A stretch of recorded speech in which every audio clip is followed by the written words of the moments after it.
the Gloucester City Council meeting of July 10th, 2018. Our first order of business is the flag salute and a moment of silence. So everybody please rise, and I will lead the flag salute today. I pledge allegiance to the flag of the United States of America and to the republic for which it stands, one nation, under God, indivisible, with liberty and justice for all.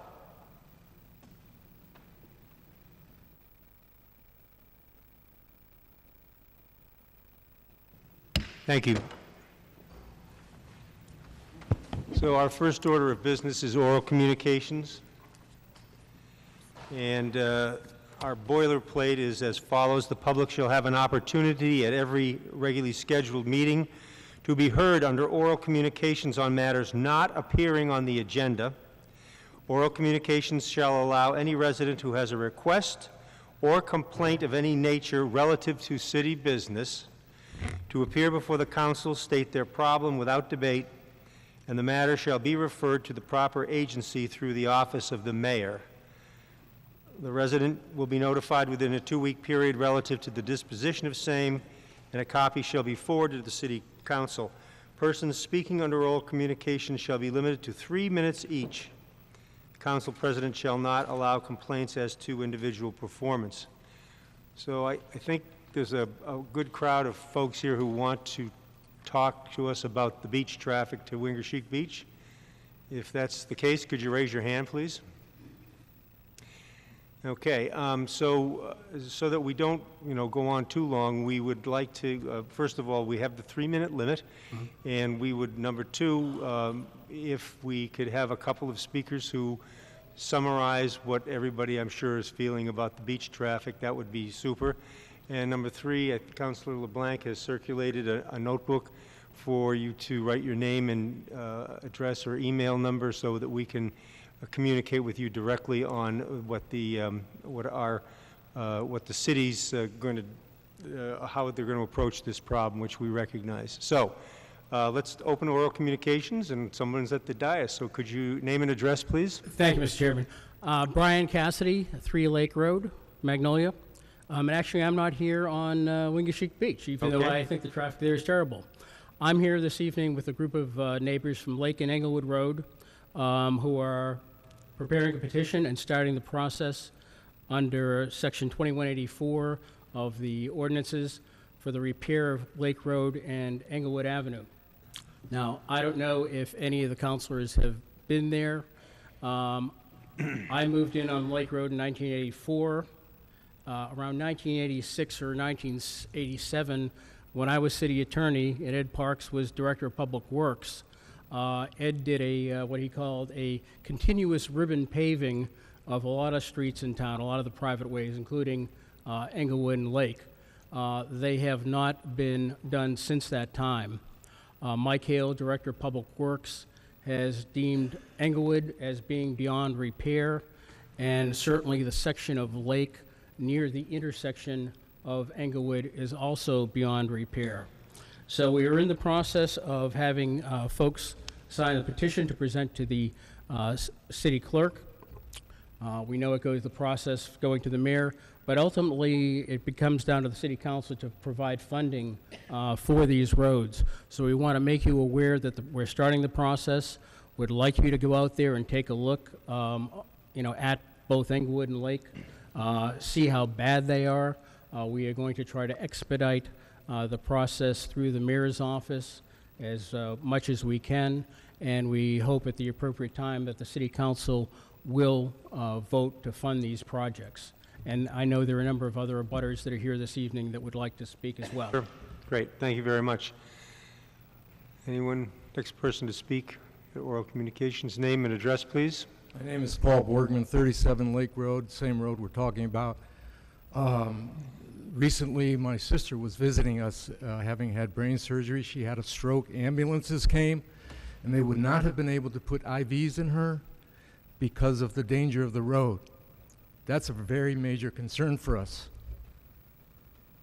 Thank you.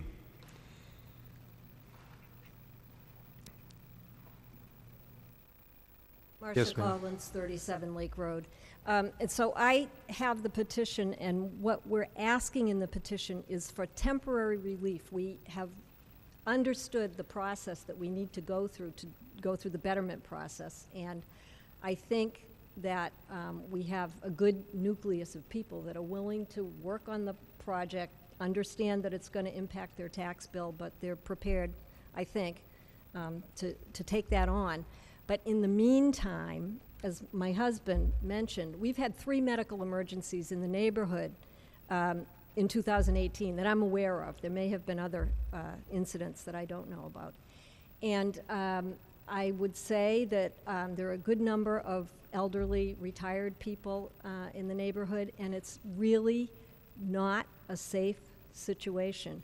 We're asking just to have, and these are not potholes. I do think that some of you have been up there and seen it, and they're craters.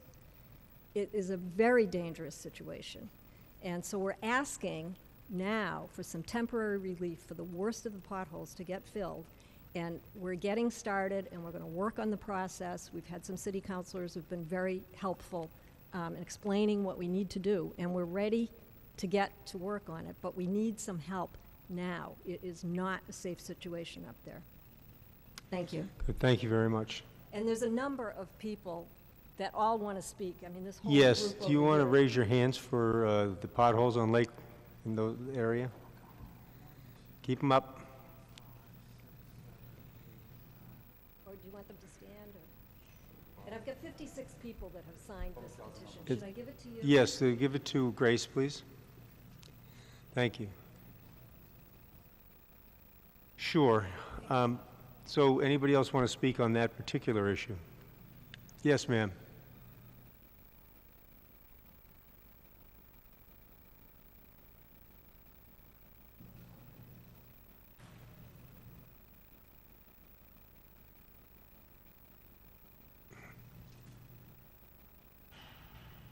My name is Hermine Bogan. I live at 45 Englewood Road. And as I said, certainly the safety issue is foremost, but I can tell you that a friend of mine drove home one night from my house and hit what I call not a pothole anymore, but a pit. And she had a $600 repair job on her car. In addition, a number of friends of mine will not even come up to the house. I have to meet them in town because they don't want to be subject to this kind of abuse, I call it. And so generally what we're asking is at least a temporary fix of these serious pits or potholes or whatever you call them, because they're a safety hazard, they're a monetary hazard, in addition to public services like the postman, the snow plowing man in the winter complained about the road, who came up the road to plow. So there are a number of issues involved in this situation, and I would appreciate you all thinking about that. Thank you. Thank you. Anyone else on the potholes? Amy Ballin, I live at 47R Inglewood Road, and I just want to reiterate what everyone else has said and add that we have a number of children in the neighborhood as well who ride bikes, and they go flying down those hills, and they're going to hit a pothole and they're going to get hurt. Some of them maybe already have, I don't know that, but I can see it happening because I ride my bike a lot and I know how dangerous it is even on a bike. I've also been told that if we want to fix them, we can find a dump truck and do it ourselves. I don't think that's realistic. I don't think any of us own dump trucks. So we're asking the city to take this seriously and not expect the residents to come up with a dump truck to fix the potholes, but to help us keep our neighborhood safe. Thank you. Thank you. Anyone else on the potholes? We've noted how many of you are here. We understand the issue and the request for a temporary fix while you get the paperwork in order. So that will be transmitted to the mayor's office. Thank you very much for speaking tonight. So beach traffic to Wingershik Beach. Name and address, please, for the record. Rachel Rafalo, and I currently live at 225 Bray Street. I grew up living at 70 Atlantic Street. My family's owned and operated Cape Ann campsite at 80 Atlantic Street for almost 70 years. I personally have lived in the neighborhood and witnessed the Wingershik Beach traffic for 45 years, and it has never been this bad. As an owner of a seasonal business, I know the importance of tourist dollars because my family relies on them. And I have no problem with the lines that form while people are flowing into the lot. My issue lies with the lines that continue for hours when the beach parking lot is full. Why they see the lot full signs and continue on, obviously none of us have any idea why they would do that, but hundreds of people do it every day. On Wednesday, July 4th, traffic for Wingershik Beach was on to 128 North at 7:50 a.m. before the gate even opened. If you estimate every car in line takes up approximately 20 feet and 1 mile is 5,280 feet, that means approximately 264 cars to a mile. It's a bit more than 2.5 miles from exit 13 to the beach. So at 7:50 a.m., there was approximately 660 cars waiting in line. With an estimate of 650 non-resident parking spaces, the beach was in essence full. So at 7:50 a.m., the lot full signs should have been posted, Facebook should have been updated, people in line were already going to fill the lot, and at 7:50 a.m., we need police officers at that point turning people away. I do not know what the long-term solution is, but in the short term, if I was doing it, I would have a lot attendant that walked the line, had a ticket for all 650 spaces. You get a ticket up the line. When you're done handing those out, that's when it closes. The cars don't need to be parked. If they are in line, they're in essence going to be in that parking lot. The parking lot should be closed at that time. If it's 8:15, so be it. It's my understanding that a study on this issue was done several years ago recommending what we are asking. On holiday and weekends, there should be a regular scheduled shift of police officers, not overtime shift, ready to turn non-residents away, either at the intersection of Concord and Atlantic, or before that at Annie's Variety onto onto Causeway Street. We need to get aggressive at turning these people away. We need to take charge of this before we're faced with a real tragedy like a house fire or an ambulance needing to get down to the beach. It would not be possible with these cars in line. The second issue is they only take the cars into the lot one at a time. When you have 600 cars waiting, why not take in 2 cars at a time, one on either side of the booth? Taking 1 car in at a time is archaic. It completely clogs the whole lineup. You could do it twice as fast. So we're asking you to please take this seriously. This cannot wait a month. It cannot wait a week. It needs to be done now because on Saturday, Sundays, the residents in the area are essentially prisoners in their own homes. I have a neighbor that does not go to church. There are people who cannot go grocery shopping, cannot have friends over. It really is more than a nuisance. It's gotten to be a real tragedy for our area. Thank you. Thank you very much. Yes, sir. Hi, good evening. My name is Dr. Dennis O'Donnell. I live at 4 Elmo Lane, the Coffins Beach section of Wingershik. I emailed the mayor last year because of this issue, and it's a quality of life issue. It's an issue where the merchants in the area have their business essentially closed during these long stretches. But I'm here to address what's most important to me, and that's a safety issue. As a physician, I see the results of delayed EMS responses to drownings, to traffic accidents, to coronary events, to serious things. Even after the beach parking lot is closed, cars are bumper to bumper out to 128 at noontime, 1 o'clock in the afternoon. People get frustrated. Residents in the area now start going in the opposite lane. People start trying to make 3-point turns to exit. It would be impossible for police, fire, or ambulance to get to that road when we have a large crowd at Wingershik Beach, both in the public and the private sector, as well as just day-to-day traffic. I implore you to look at this as a safety issue And as someone that hates having people coming and complaining about something without offering a solution, I think that there's a ready solution that could be implemented tomorrow, which is right at the intersection of Concord and Atlantic, where that island is located. People that come to the beach, that want to come to the beach and for the day, and the parking lot is closed, they're frustrated, they stay in line, just like you're at the mall at Christmas, hoping that a spot's going to open up eventually. It doesn't, and they're all clogging the traffic. If we have a police officer, not a parking lot attendant, if we have a uniformed police officer there who tells each car, the lot is closed unless you live in this neighborhood or unless you have a Gloucester resident beach sticker, please turn around. And oh, by the way, we have some good news for you. Here's directions to Stage Fort Park, where we have parking over there and a shuttle bus to take you over to Good Harbor. We have the solution right there. This is a danger. We don't want someone to die as a result when seconds count and they're not getting there for a half an hour. Thank you for your time.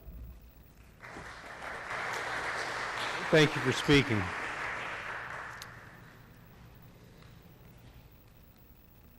Good evening. My name is Tom Mantle. I reside at 1037 Washington Street, but I'm here in my capacity as the trustee for Family Beach House at 79 Wingersheek Road. Could you raise up the microphone to your mouth, please? Thank you. I'm here in my capacity as trustee for Family Beach House at 79 Wingersheek Road. In addition to the excellent suggestions made by the previous speakers, I think the issue boils down to two things. One is the lack of control at the various control points, which has already been mentioned. The other is the method of transactions at the parking lot. Every commercial parking lot that you go into, mostly anywhere in the world, you pay upon exit. Here, what's causing some of the delay, it's hard to estimate how much, is caused by payment on entrance. People tend to arrive at the same time, hence causing a backup where everybody has to pay going in. If everybody went in with a ticket, that perhaps could be stamped with the time of arrival, if time is an important factor. They tend to leave intermittently throughout the day.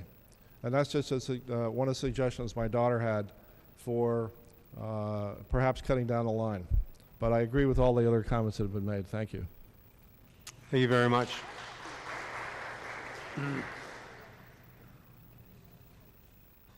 Yes, sir.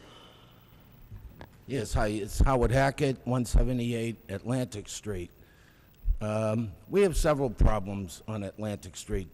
There's the beach traffic, which is a huge problem, but also starting at the Marshall's Island there where Atlantic Street starts, and you go up the hill past the YMCA parking lot. From there on, if you take a look at the guardrails, they're all rusted. Now, school buses go by there with kids that go to the campground, and school buses go by that take kids to the beach. Right across from the campground that the young lady was talking about earlier, you look at those guardrails, and some of them are facing you. They're split off. All you need to do is have a car hit that, and it's going to go right through the car. All the way down, they're rusted. Anyways, today I took a ride to the beach, and I came back just to see how many speed limit signs were on Atlantic from the beach all the way until you go by Castle View. None. None on either side. There's no parking signs everywhere, and I actually put up a sign, blind driveway. I had it made professionally, and I put it up on a tree because I live on that double S turn. And these cars come off the beach, and they're throwing bottles and cans and babies' diapers. And if I come off that driveway, and my wife is walking the dogs down in that street, somebody's going to get killed. They come off that beach, and they're doing 40, 50, 60 miles an hour.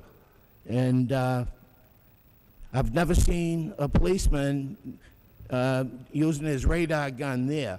But there's no speed limits, and something's got to be done with that as well. Okay. Thank you very much.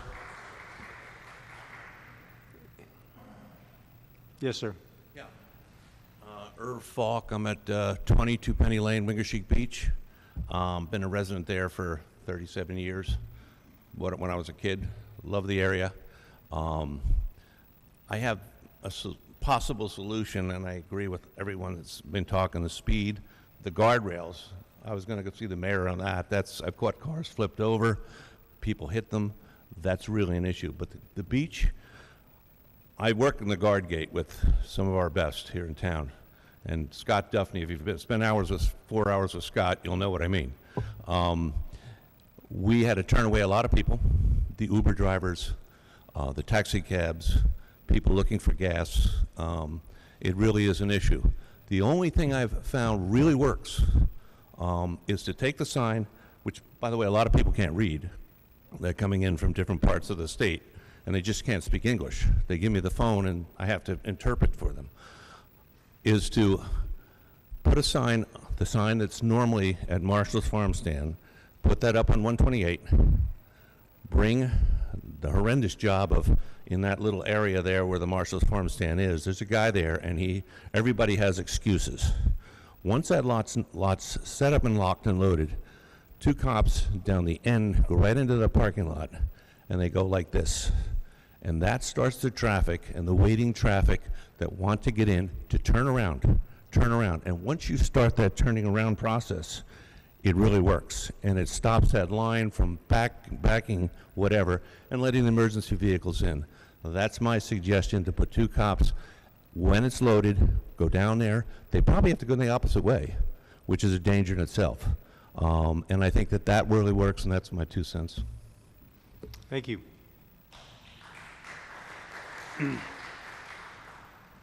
Yes, sir.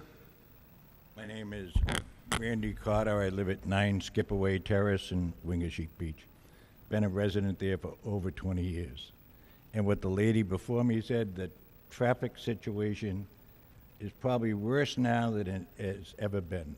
If we leave the house at 9 o'clock in the morning on a weekend or a holiday, we can't get home until after 2 in the afternoon. We're some of the highest tax revenue for the city. I've talked to the mayor several times. She doesn't know what to do. I talked to another gentleman called DeStefano. He doesn't know what to do. They're looking at it. They were here tonight and just heard the references that were made. I think people would start to get an idea. I'm very encouraged by the number of people that are turning out. This has been a nightmare. This is the first time I've seen the city have an open discussion on it, and I would just like to see something progress. Thank you. Thank you very much. Yes, ma'am. Good evening. My name's Deb Pollock. I live at 35 Valley Road. And on top of the overwhelming traffic situation, as the previous speakers had mentioned, I myself as a resident agree. I feel like a prisoner in your own home because you can't go anywhere. But also we wait 12, 1 o'clock to go into the beach because maybe most of the traffic has subsided, and then we get up to the gate and all the resident parking is sold out to non-residents, and we're getting turned away. So that's happened on a couple occasions. So on top of the situation with the traffic, there's also resident parking that they allocate that they are selling off to non-resident beachgoers. So that's it. Thank you. Thank you. Anyone else? Hi. Cindy Fortier. I live at 194 Atlantic Street.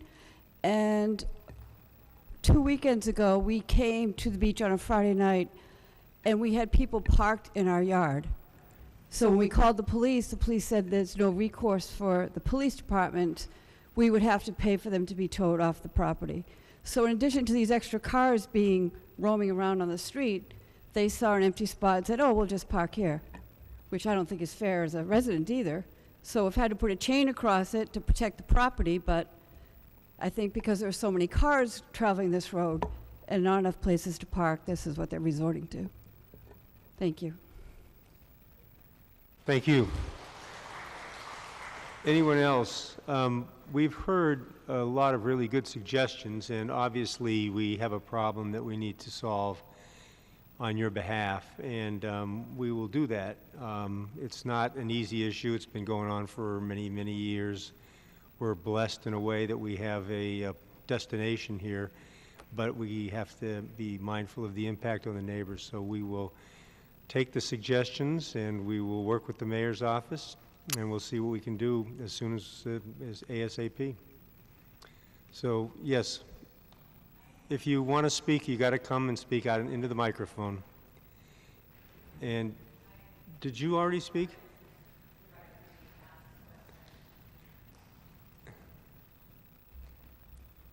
My name's Deb Pollock.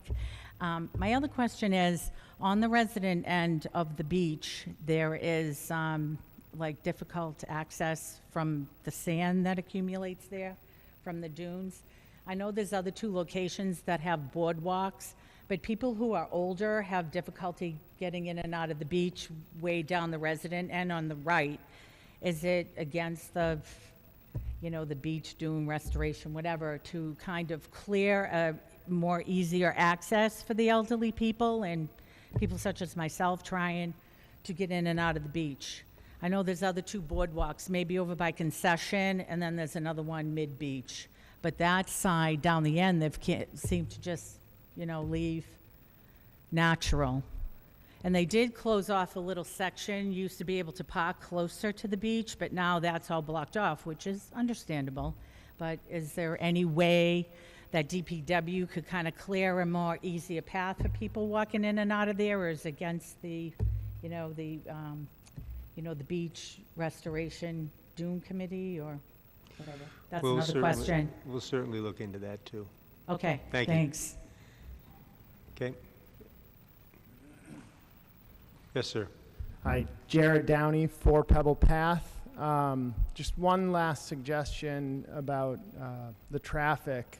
In the past, when I've been stuck for over an hour trying to get home after going to get coffee, I have seen a four-wheeler come up Atlantic Street with a sign in the front that says lot closed. Now, I don't know if it was a one-time thing, but it seemed quite effective because once it went by me, things started moving. And I don't think that's something where we need to allocate, you know, hundreds of thousands of dollars. They have the four-wheelers there. They must have the sign because I've seen it. And they count the cars when they go in, so there's got to be, I don't know, that's just one last suggestion. Yes, thank you very guys much. for your time. Anyone else? Speak what everybody else had to turn. Listen, I know boards and commissions very difficult. Name, please. Louis Ayland Quarter. I live on 1A Plover Way, which is across from the Y Camp.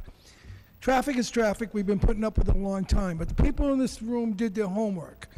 And my question to you is, do you want them to try to get together because we have the answers? It's how do we implement them? Do we go to the Traffic Commission? Do we come back here? Or do we put together a plan and go to the mayor's office? Because I believe the people here, if they sit down and put their heads together, they can come up with the plan that's not going to cost the city a lot of money. Because we all know we're on budget restraints and everything else in this world. But it's safety, it's staff. Listen, I've been in business 50 years in Gloucester. I need the traffic. So I also need to get home. So I think the thing is at this point in time to give us some sort of direction on what you would like to see from the people in this audience. Thank you. Thank you. So just so you know, all of the comments will go to the mayor's office, and they will be evaluated into who's the right person to go to, and we may want to have an ad hoc committee of citizens too with all these great ideas that we're hearing tonight.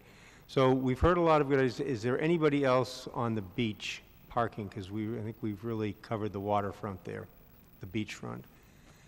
Okay, is there anybody else for oral communication on any other matter?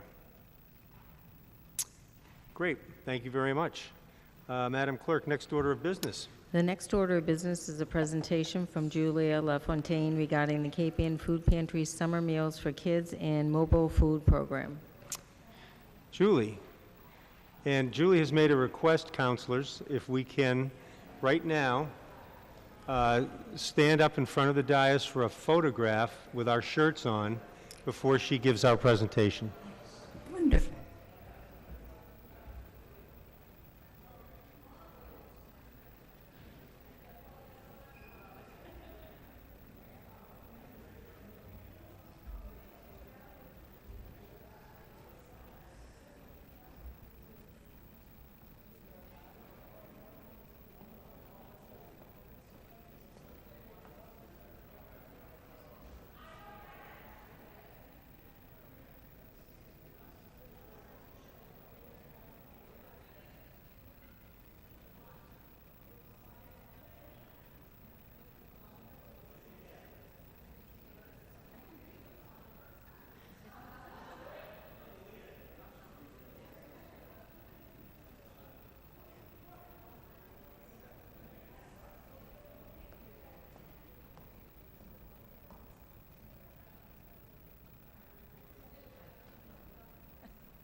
It's a nice color. So good evening, members of the City Council. My name is Julie LaFontaine. I'm the Executive Director of the Open Door located at 28 Emerson Avenue here in Gloucester. Since 1978, the Open Door has provided free wraparound nutrition services to the 10 cities and towns in the northeast corner of Essex County. Last year we served 7,747 people with 1.8 million pounds of food. Although we serve 10 cities and towns, 70% of the people that we serve actually come from Gloucester. For 17 years, the Open Door has offered free summer meals for kids, and we target low-income children during the summer where they live and where they learn and where they play. We provide free meals including breakfast and lunch to children and teens eligible for free and reduced price meals who go without during the summer when school is not in session. Our sites reach children living in public housing neighborhoods, schools with high numbers of low-income children, summer camps, teen internships, and learning programs for low-income teens. This year we have 11 sites with 9 of them in Gloucester. Sites in Gloucester include 2 mobile sites, one at Riverdale Park and one at Willowwood Gardens. And if your children are enrolled in any of the following programs, they may also be eligible for free meals at Camp Spindrift, the YMCA Achievement Gap, Veterans Elementary, Family Supper at the Open Door, the Food Project at the Open Door, Beeman Science Camp, and On Your Mark and the GHS LEAP program. You can contact the Open Door at 978-283-6776 for more information or visit our website, which is foodpantry.org. And I'd like, on behalf of the Open Door, to say thank you to the city councilors for representing tonight with their lavender shirts and the Summer Eats program, sponsored by the Open Door and Project Bread. Thank you. Great, thank you. That was one great presentation and a terrific program. Thank you for doing it. Okay,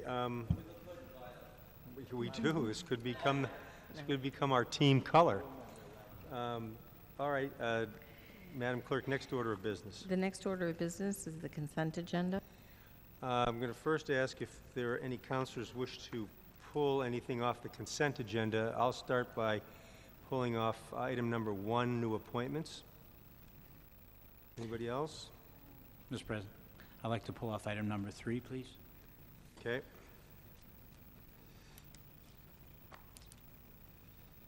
Anybody else? So with those 2 items removed, can I have a motion to accept the rest of the second? Do I have a second? Second. All those in favor say aye. Aye. Okay. I'll start with the new appointments. The reason I asked to remove that right now is I have been remiss. I'll just make my own admission, and maybe everybody else can make theirs. I've been remiss at not expressing my appreciation to the many volunteers who do unbelievable work for the city.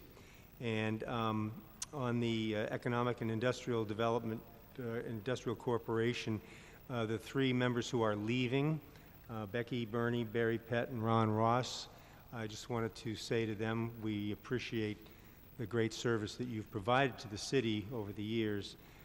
It's really, we couldn't run the city without people like them. I'd also just like to mention that the nominees for these vacant positions are also represent, you know, the very highest standard of people who are willing to raise their hand and volunteer, and they will go through the O&A process.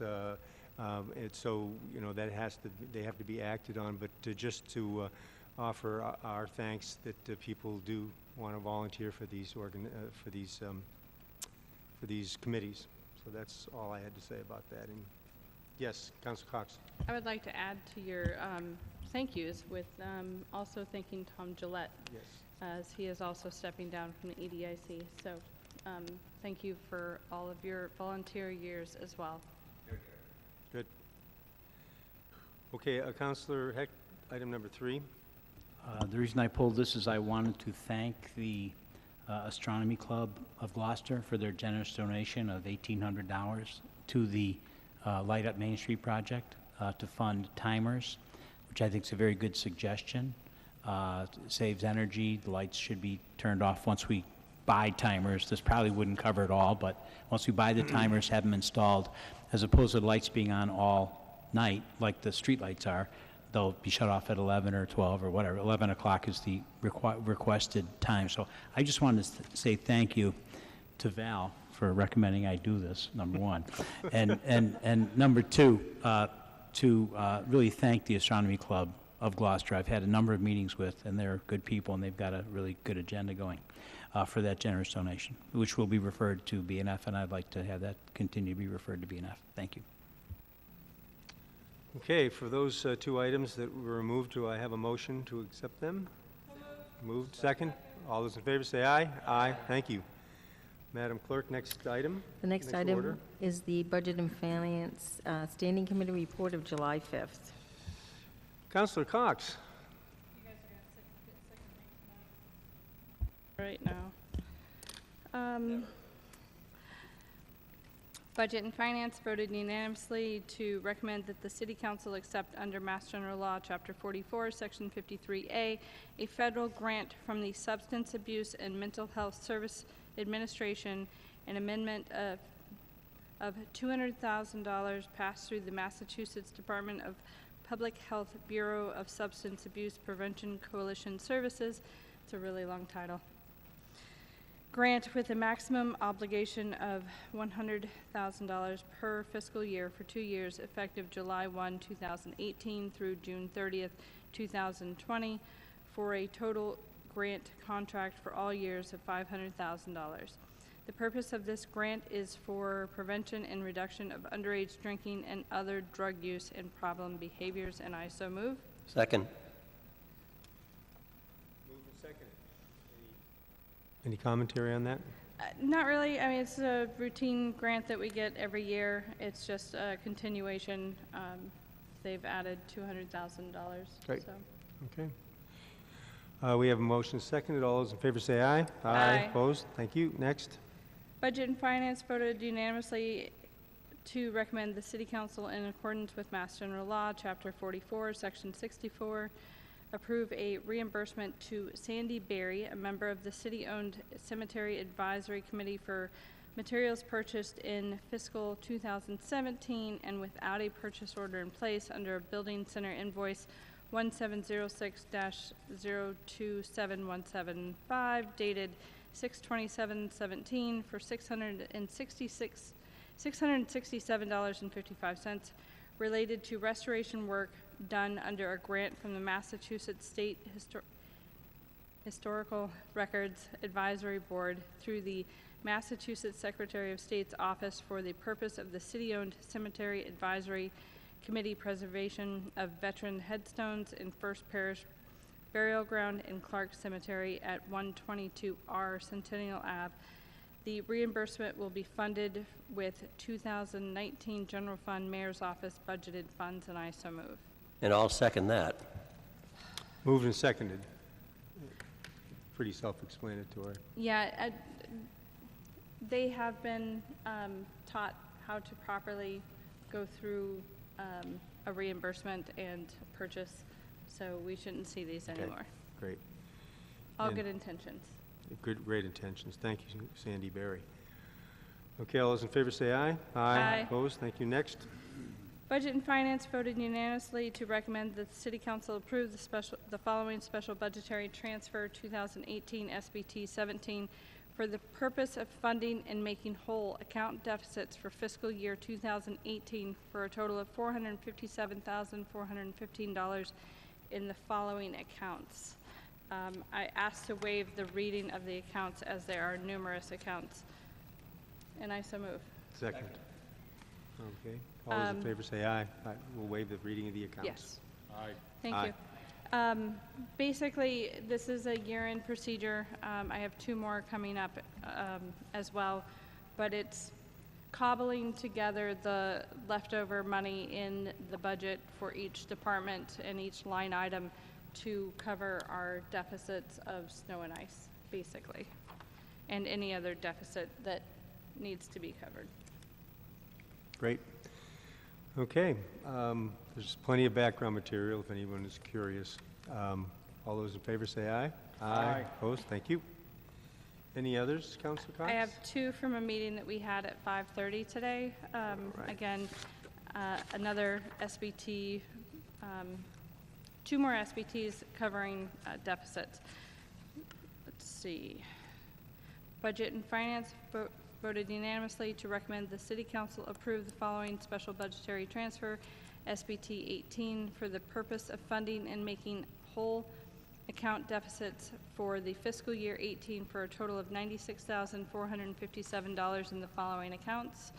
I asked to waive the reading of the accounts. Yes. Okay, thank you. Again, the total is $96,457, and I so move. Second. Moved and seconded. All those in favor say aye. Aye. Opposed? Thank you.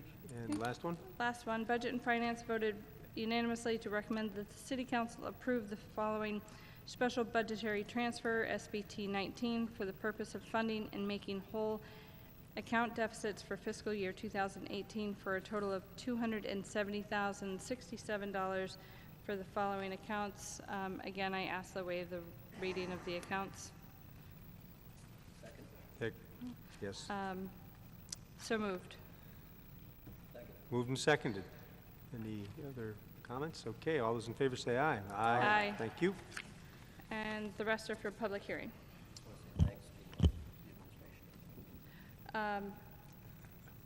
Thanks to the administration for doing very good work. For being there. Okay, Madam Clerk, next order of business.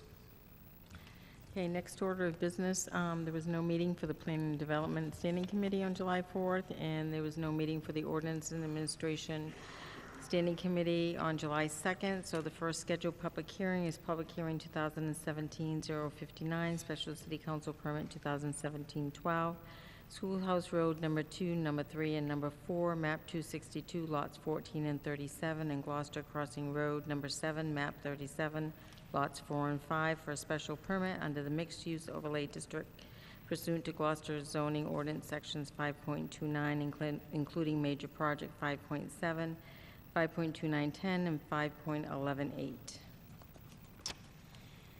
We're going to continue this to the 24th. I'll open the public hearing, but I will make a comment that we now have the Planning Board's recommendations. Planning and Development will have a special meeting tomorrow night, and we will go through those recommendations, and we will be able to form it up into a motion, so that we can have that at the Planning and Development's July 18th meeting.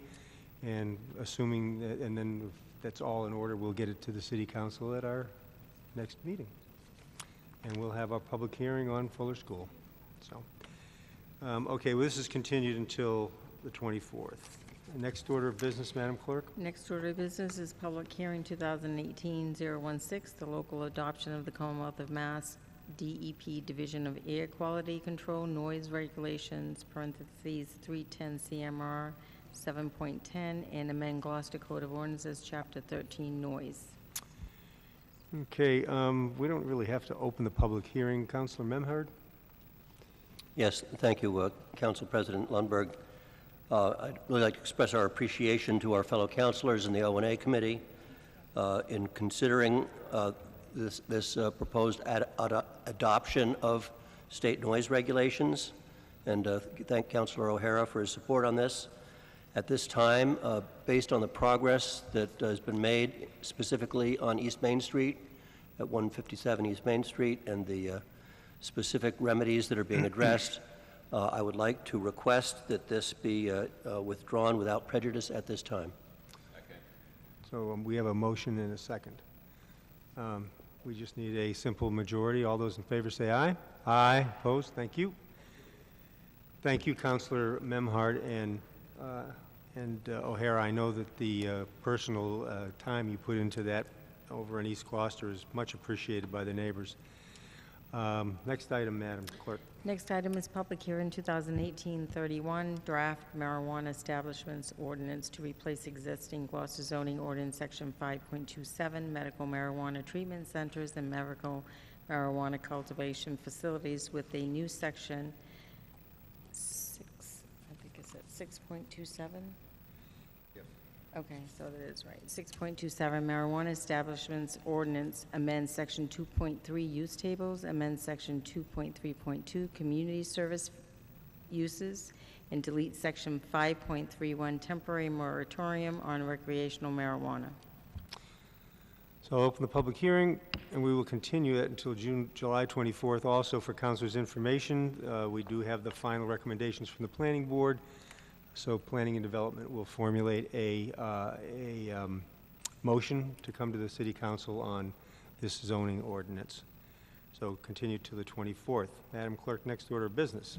Next order of business is public hearing 36.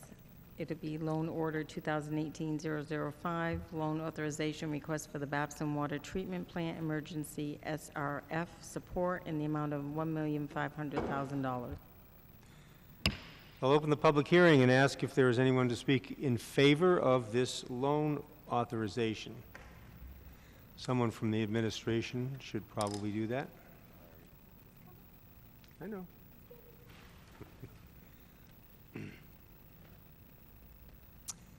Hello, City Council.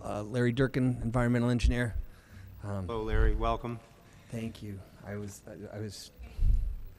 no eels.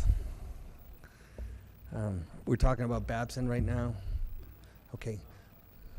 The Babson issue is a situation where some electrical issues, some generator issues, some flow control issues, if the events happen again, they could put in a situation where we would not be able to provide water to the city for a few days. When I brought this to the attention of the administration and the Public Works Director, Director Hale said, explore all funding options. It scares me, and so I contacted the state, the DEP, to see if this was eligible for the Drinking Water State Revolving Fund Emergency Program for funding, and they have accepted it. So what the city has done is we have gotten an engineer in a contract to start a preliminary design report. So this is to address the problems at Babson, and I'm hoping for a very aggressive schedule. My best case scenario is this work is completed in December, by the next time we do substantial operation at the Babson Water Treatment Plant. Thank you. Anyone else to speak in favor? Anyone to speak in opposition? Any communications, Madam Clerk? There are none. Any councilor questions of the administration on the technicalities of this loan authorization? Seeing none, we will close the public hearing. Call for the committee report. Budget and Finance voted unanimously to recommend that the City Council approve the following loan order. Ordered that the City of Gloucester appropriates $1,500,000 to pay costs of improvements to the Babson Water Treatment Plant, including costs incidental or related thereto. To meet this appropriation, the treasurer, with the approval of the mayor, is authorized to borrow said amount under and pursuant to Mass General Law, Chapter 44, Section 7(1), or pursuant to any other enabling authority. The mayor and any other appropriate official of the city are authorized to apply for, accept, and expand any grants or gifts that may be available to the city to pay costs of this project.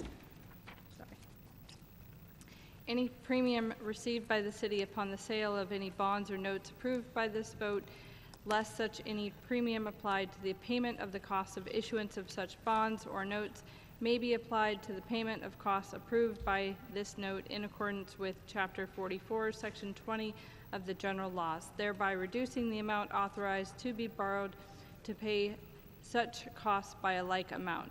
Further ordered, that the treasurer is authorized to file an application with the Municipal Finance Oversight Board to qualify under Chapter 44A of the general laws, any or all of the bonds authorized by this order, and to provide such information and execute such documents as the Municipal Finance Oversight Board may require for these purposes, and I so move. Moved and seconded. Any further commentary? I'm really disappointed there weren't samples of the eels to show you guys, because he brought pictures to the Budget and Finance meeting, and I may never swim in the city again. It's in the reservoirs, yeah. Okay. Says the man that jumped in one a few years ago. Yes. Okay, yeah, right, it's in another town. So we have a motion and a second, and this is a roll call vote. Madam Clerk, would you call the roll, please? Councilor Holgren? Yes. Councilor Blank? Yes. Councilor Lundberg? Yes. Councilor Memhard? Yes. Councilor O'Hara? Yes. Councilor Cox? Yes. Councilor Gilman? Yes. Councilor Heck? Yes. The motion for the loan authorization for the Babson Water Treatment Plant Emergency SRF support in the amount of $1,500,000 passes on a vote of 8 in favor, 0 opposed, and 1 absent. Thank you, Madam Clerk. Next order of business. The next order of business is Public Hearing 2018-37, the loan authorization request in the amount of $1,525,000 for a sewer pump station facility rehabilitation and improvements located at Beacon Marine, Parker Street, Finch Lane, Corliss Avenue, and Thurston Point Road. I will open the public hearing and ask if anyone to speak in favor, and Mr. Durkin, you can return to the podium. Thank you. Thank you, Council. This is an ongoing effort for maintenance. The first component of this project is 2 pump station buildings from the 1950s era. Every time we have a storm, the operator tells me there's more shingles on the ground. So a lot of this is to maintain buildings so that our costs for maintenance are not increased. So we're doing similar work now at the Gloucester Avenue pump station. So this will, we're putting good materials in, and we're trying to get the most life out of these stations as we can. The other component is we have several residential sewer pump stations that have considerable levels of fat soils and grease, and such to the point that we have floats that get caught up in a 6-inch thick grease mat. And so we're going to put some swirling units in there to break up the grease so that we don't have overflows and less clogging of the mains. Thank you, Larry. Anyone else to speak in favor? Anyone in opposition? Any communications? There are none. Any councilor questions? Councilor Memhard. Mr. Durkin, if you wouldn't mind coming back up just to help educate the population, because I know this is a serious issue for your department and the city in terms of how this grease lands in these traps and the issue it causes, and why it's important that the population be educated about avoiding dumping grease into our sewer. Thank you.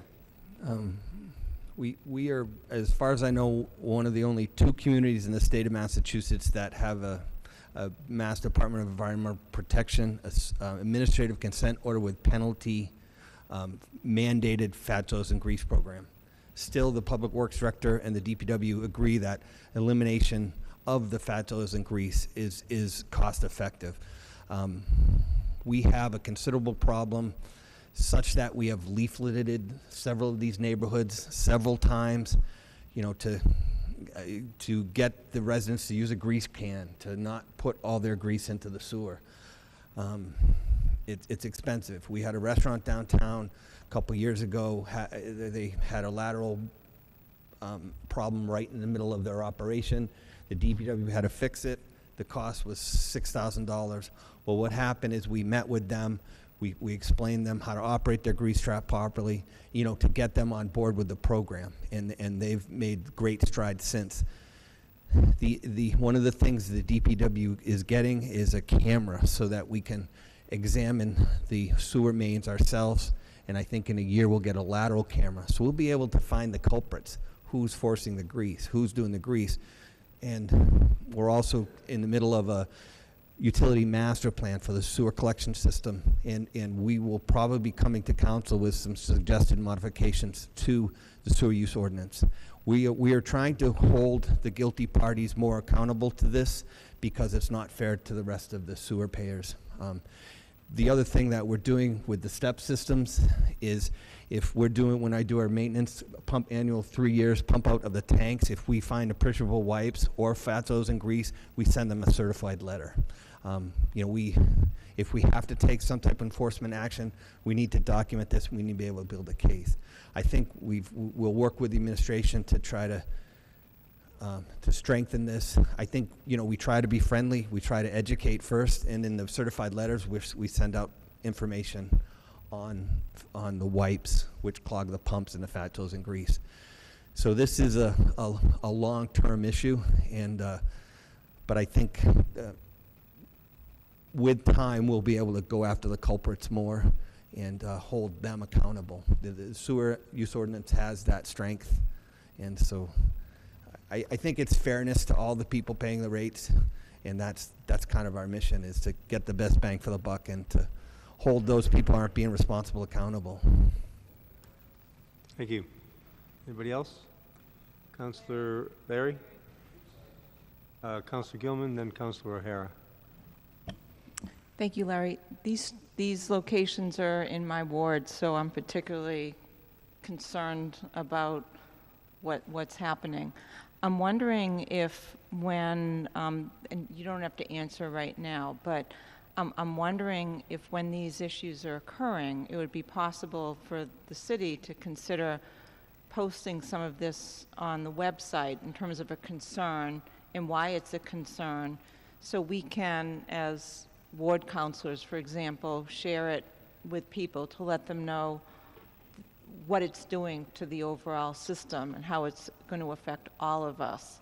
And just a thought, you don't have to give me an answer right now, but, you know, I read the minutes before the meeting, and I'm like, this kind of made me mad, you know? It's like, I want to find the person, and I have all these ideas because I know a lot, and it's just not a good thing. I would really think that there is a way that we can be a little bit more proactive with letting the whole city know that these issues are real, and we just can't tolerate them, and what some of the consequences would be. So again, you don't need to discuss it now, but it's just something that that I was thinking when I read this and when I just heard you. Thank you. I think one of the things at the Finch sewer pump station is it's on my to-do list, is to draft a letter to the 65 people that contribute, the 65 residents that contribute to this collection area, and to tell them that we had on Cherry Street, we had a clog in the main, considerable expense to the city, and then we're doing camera work before, we're cleaning it, camera work afterwards, the cost of the improvements to the pump station. You know, the letter will go get reviewed by the Public Works Director and the administration, but we may say that we could charge you X thousands of dollars for this. You know, we're not gonna, but you know, enforcement is the last resort. You know, we try to be as friendly as we can. Thank you. Councilor O'Hara? Thank you. Larry, thank you for your time. As everyone knows, this cost and all the costs are borne by the ratepayers, and they're not too pleased with our water sewer rates, as we all know. So any efforts on behalf of the city to, as Councilor Gilman has suggested, to capture the culprits would be welcomed by everybody involved. As far as in commercial accounts, grease traps, is there any program that the city inspects the grease traps annually, or? Yes, we have under our industrial treatment program, we have a mandated by the DEP fat, oils, and grease program. So we have about 126 food service establishments, including the schools, that are permitted.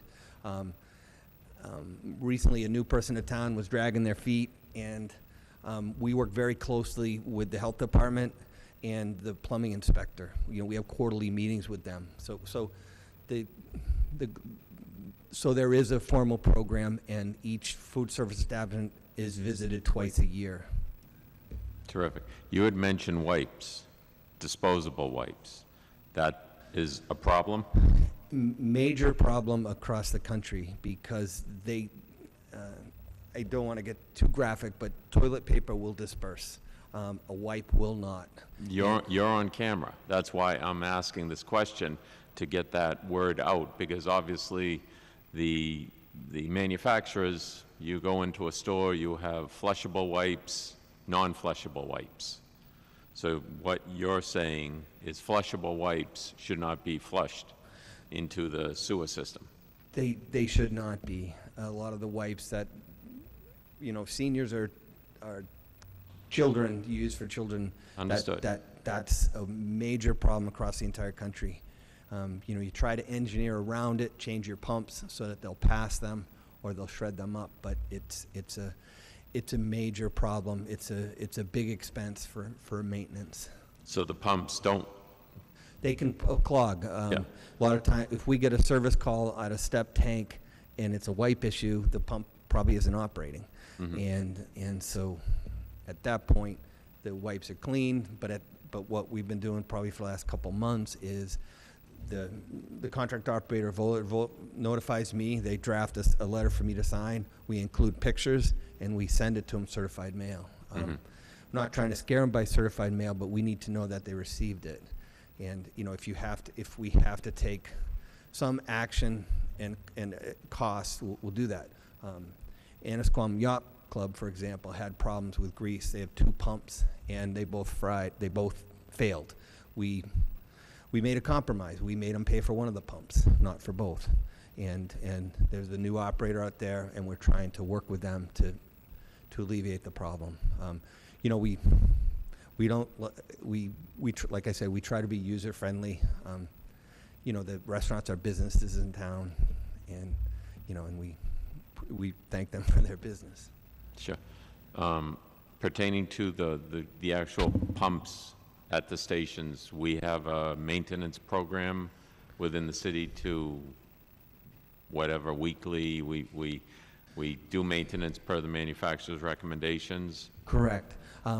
When we began the new operation contract with Veolia, we added a cloud-based work order system and asset management system called Utility Cloud. The costs are fairly small, about $15,000 a year. And so the contract operator, the city owns it, we own the data, but the contract operator uses it. It's a work order system. It will send them a tickler on the schedule on when the maintenance is supposed to be formed, by email. So the other thing it allows us to do is, and this is part of the utility master plans now, is we have all this information in Utility Cloud, so we can query it, pull it in Excel, and we want to get to the point where we're doing predictive maintenance, rather than reactive maintenance. And I think this Utility Cloud system allows us to do that.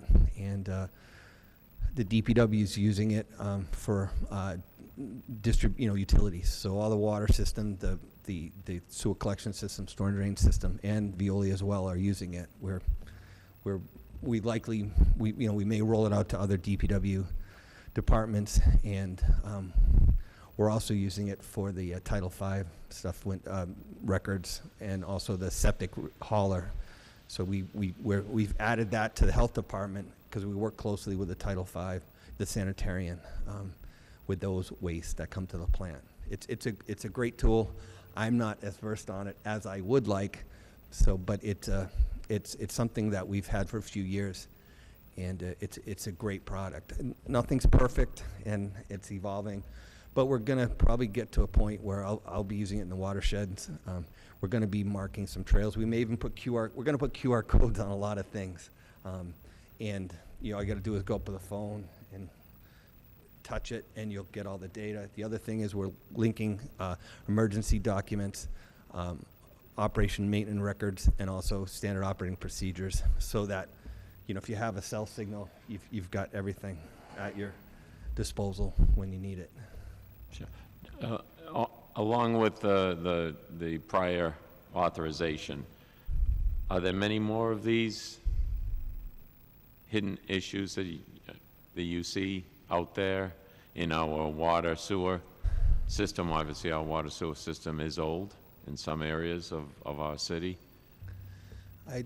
There's a lot of issues, and there are a lot of issues, and I work with Director Hale and the administration to bring things up on a more what's most urgent basis.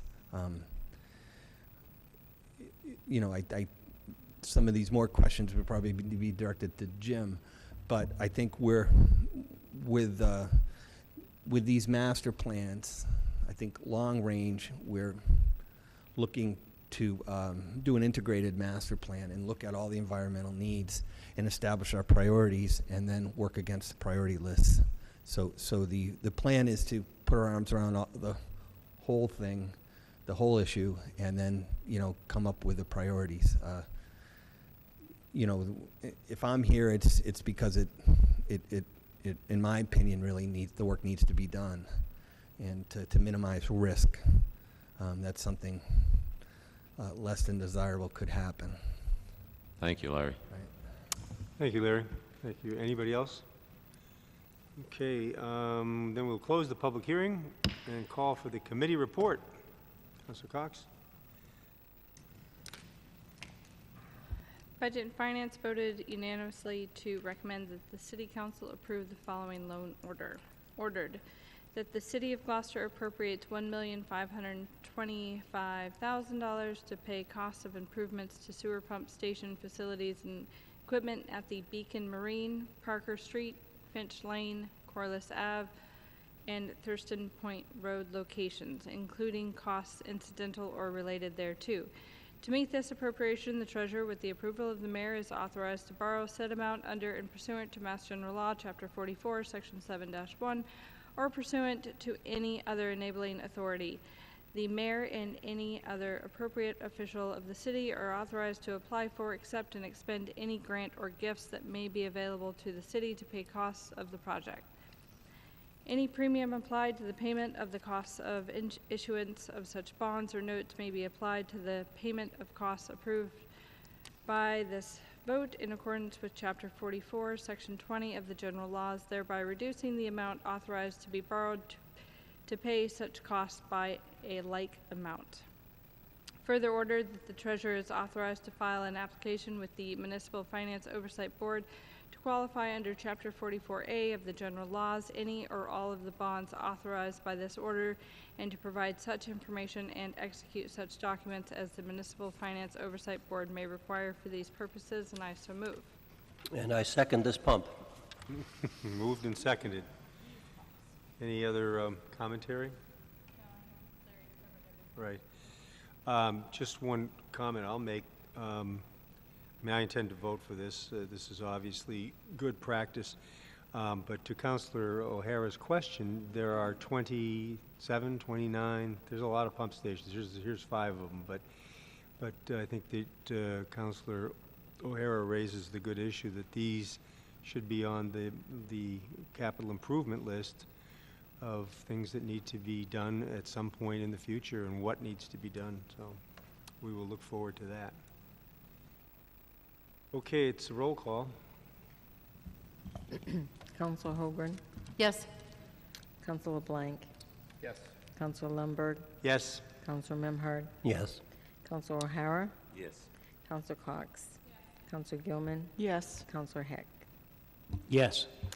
The loan authorization request for the sewer pump station facility and rehab and improvements to the locations specified in the amount of $1,525,000 passes on a vote of 8 in favor, 0 opposed, and 1 absent. Thank you. Next order of business, Madam. Next order of business is public hearing 2018-38, the Community Preservation Committee off-cycle recommendation for the 10 Gates Development Project at Pearl Street, number 15. Thank you. I'll open the public hearing and ask if anyone wishes to speak in favor of this order.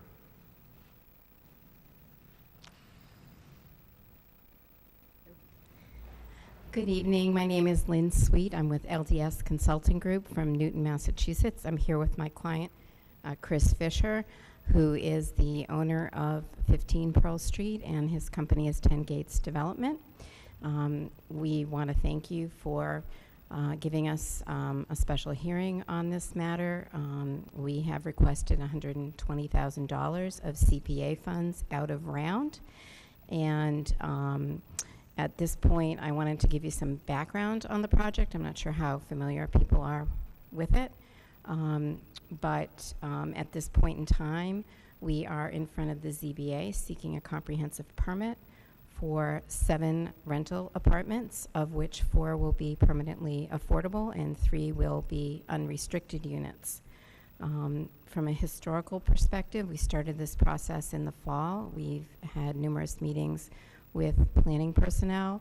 We have actually had the CPA committee on site in the wintertime. We've met with the mayor's office.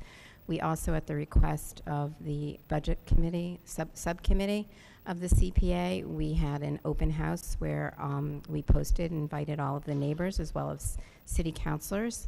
And we have had 2 hearings in front of the ZBA.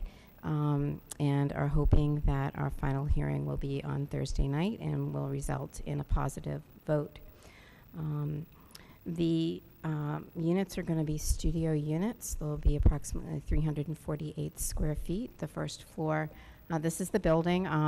What's going to be added to it are a couple dormers on the top floor. It has a historical use of many things, most recently a furniture warehouse, but at some point we understand that it was housing. The first floor will have 1 unit, and it'll have some common space, including storage, bicycle storage, washer and dryers. The second and third floors will each have 2 units each. Sorry about that. And second, third, and fourth floors will have 2 units each. And Chris can answer some details about the construction. There'll be 4 tandem parking spaces on site, and there is public parking on the street.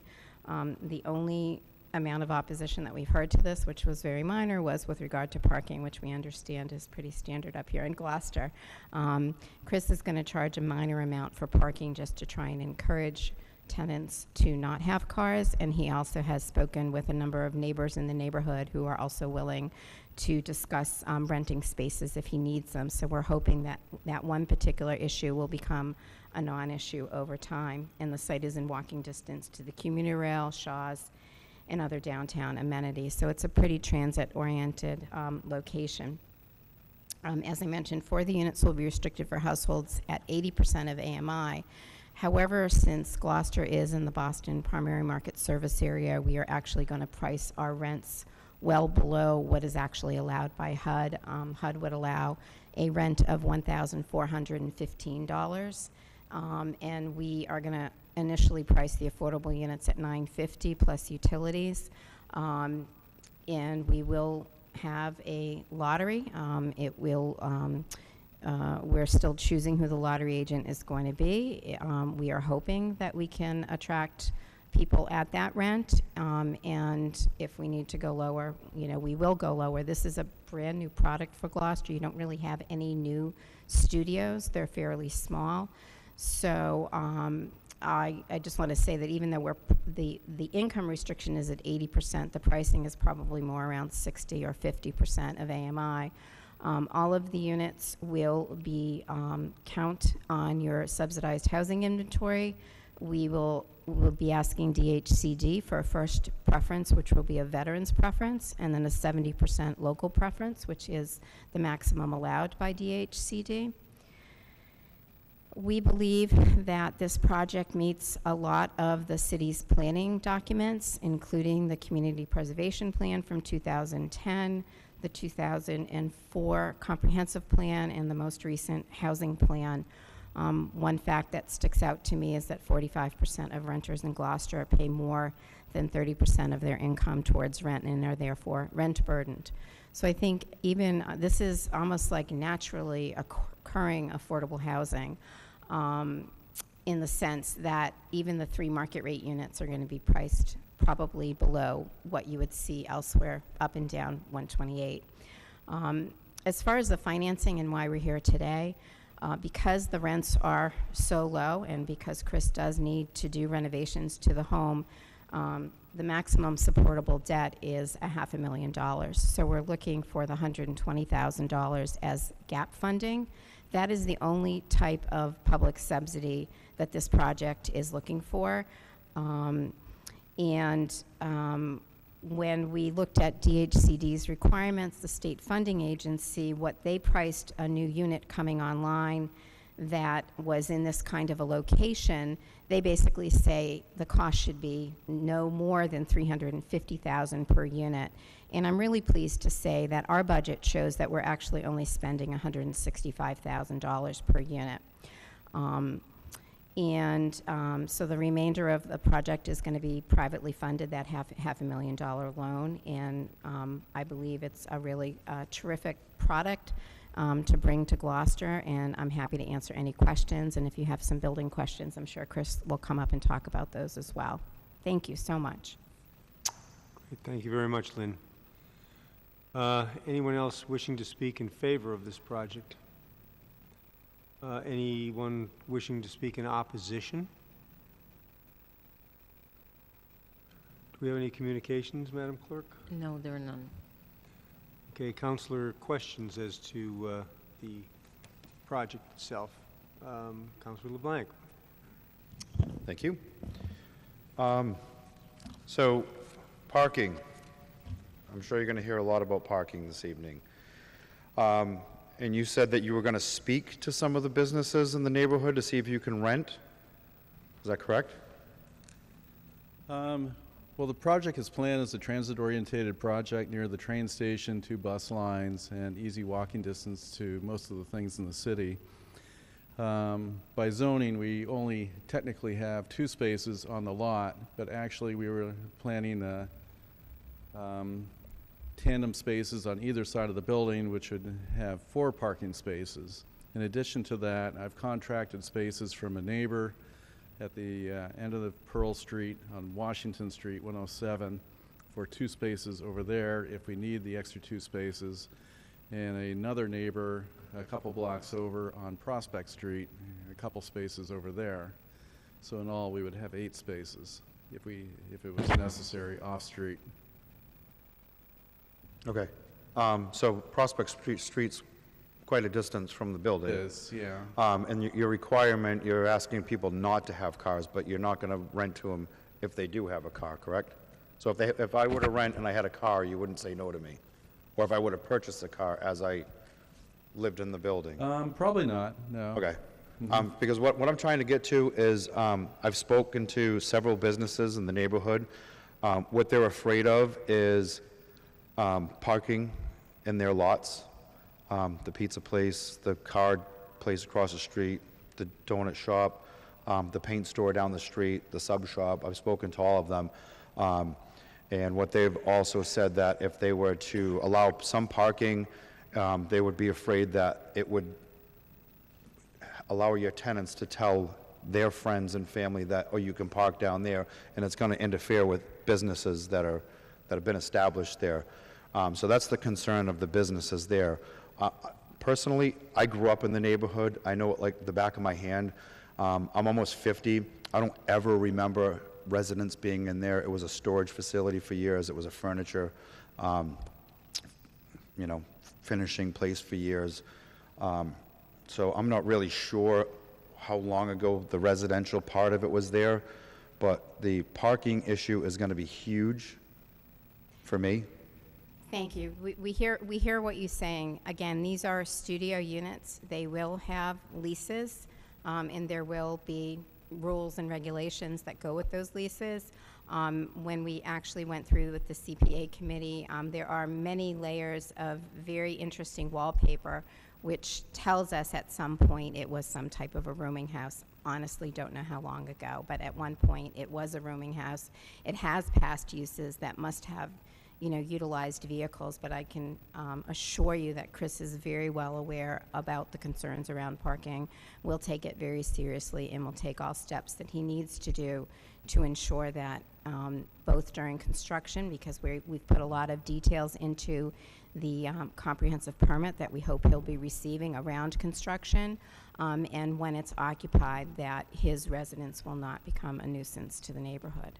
Okay. I've worked with Chris before over on Foster Street. Foster Street's in my ward, so I've got together with the neighbors. I know Chris is a very hands-on owner of the building. The parking thing, man, it's just, telling you. Like I said, I spoke with just the businesses, and that's the business end part of it, and they're all afraid of people parking all over their business, as things are going on. Somebody pulls up with a vehicle and leaves it there and goes away. Now these people have to go try to find out whose vehicle, even if they're visiting, so even the tenants that don't have a vehicle, somebody comes by to stop to say hello, and it's a congested street. There is no sidewalks there, so people are parking off to the side of the road. There's very, very limited parking there.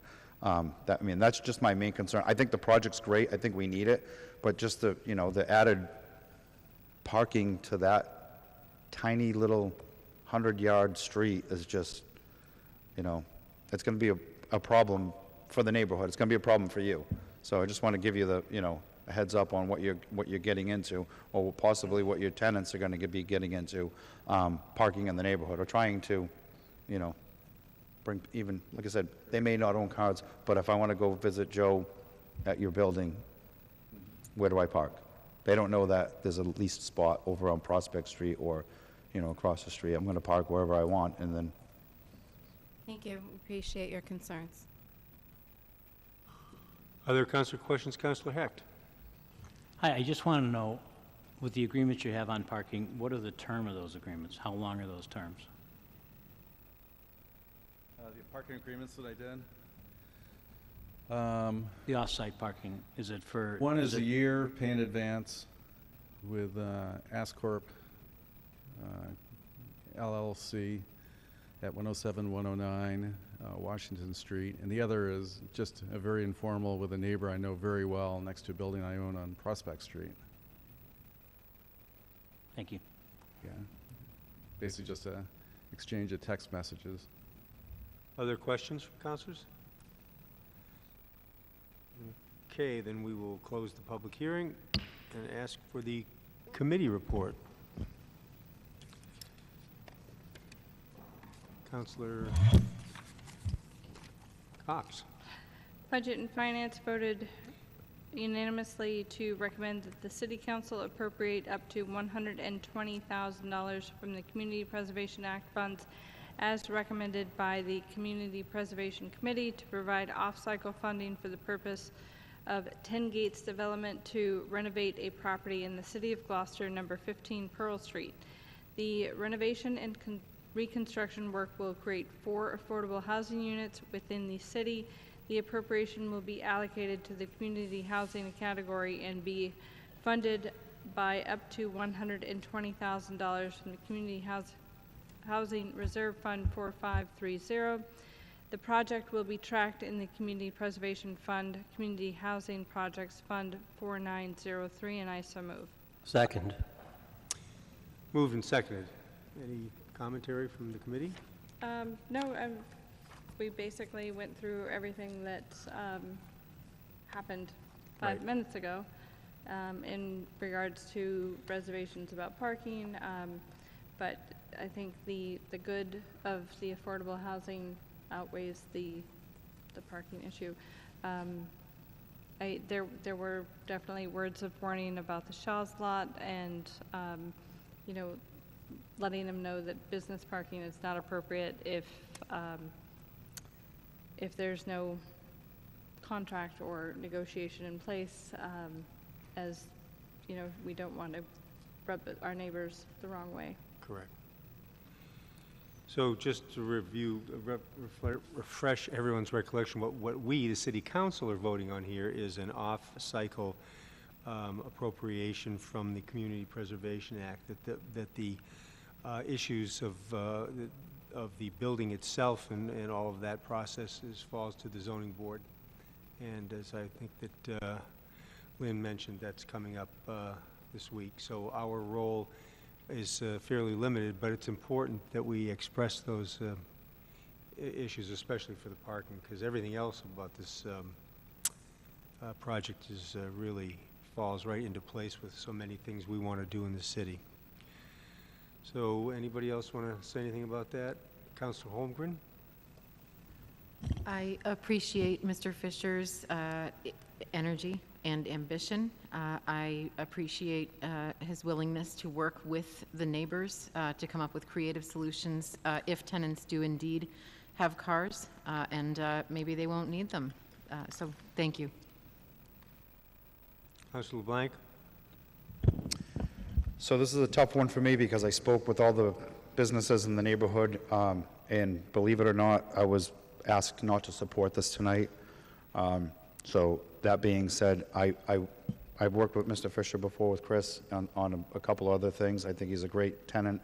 The parking thing for that tiny little neighborhood is just hard for me to get over, so I'm not going to support it just for that reason. But I think the project is great, but it's fitting a square peg into a round hole where this is being placed. That's just my opinion. Growing up in the neighborhood my whole life, my family still owns a house not even 50 yards away. So that being said, I'm not going to support it just for that reason. Sorry. Anyone else? Councilor Hecht.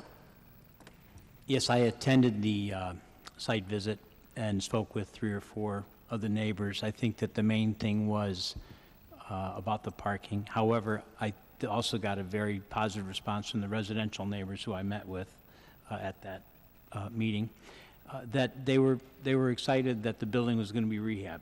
You know, that there was going to be, you know, vitality. There's going to be people living there. It's right now it's an empty, decrepit box. So I think even the people that I spoke with had to speak out of both sides of their mouth because they were a little concerned about parking, but they were also very happy about the general nature of, you know, what's going on and the improvement in the neighborhood.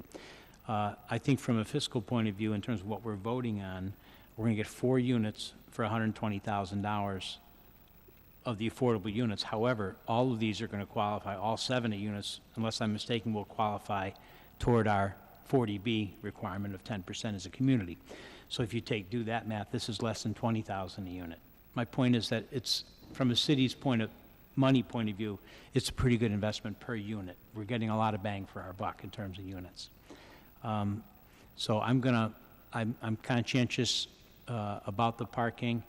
I would love to have had a 20-year deal on parking, but we also know that one of the neighbors was complaining about this is so close to the train station that neighbor, people cut through their yard because the train station is literally on the other side of her house. So it is a great place. If you're going to be a little light on parking, there was literally a couple years ago a condo complex in the city of Boston near North Station.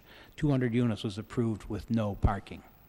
So it's just this transit-oriented development type of thing, and I think that, you know, we need to embrace and understand that people are going to be right next to the train station, and to encourage them to not have cars as well. Thank you. I will be supporting this. Thank you, Councilor Rick. Anybody else? Yes. Councilor O'Hara. Thank you. I'm torn between this. We have a major problem downtown. It's no secret that parking is at a premium. We were here talking about the hotel and the parking at St. Peter's Square. Every place, people are fighting for parking spaces. On the other side, we're fighting for apartments. Workforce, perfect. I think as a city, Councilor Heck brought up the condo complex in Boston. Gloucester isn't Boston, as we know. They've got parking garages all over the place. They're expensive, but they serve a valuable purpose. Boston has grown tremendously, leaps and bounds. We don't have a single parking garage in our city. Salem has, I don't know, 3 of them they've built. We need to address this problem as a city so that the applicant and future applicants can build their projects and have parking. So with that said, I'll be supporting this. I hope that we can resolve this parking because it's very clear. 2018, most everyone has a car. In fact, a lot of people have 2 cars. And that number is growing. Just look at the Rotary, look at 128. We have a mess. There was never backup traffic going north-south on 128 from Brimble Ave to Lowell Street. Now it's wall-to-wall traffic in both directions in the afternoon. So it's pretty tough to say that there isn't traffic out there and that people don't drive. So hopefully, I'm very much in favor of getting workforce housing and housing that's affordable for hopefully Gloucester residents. So I will be supporting this, and I hope that we as a council, the administration, we can come up with a plan for building a parking garage. And I think we need to look at that soon. Thank you. Thank you, Councilor. Anybody else? Councilor Cox? I'm going to speak as the Ward 2 counselor, former Ward 2 counselor for 6 years. Not one business reached out to me. They all know who I am. I'm in their store frequently, in the restaurants frequently, and not one phone call in opposition to this project.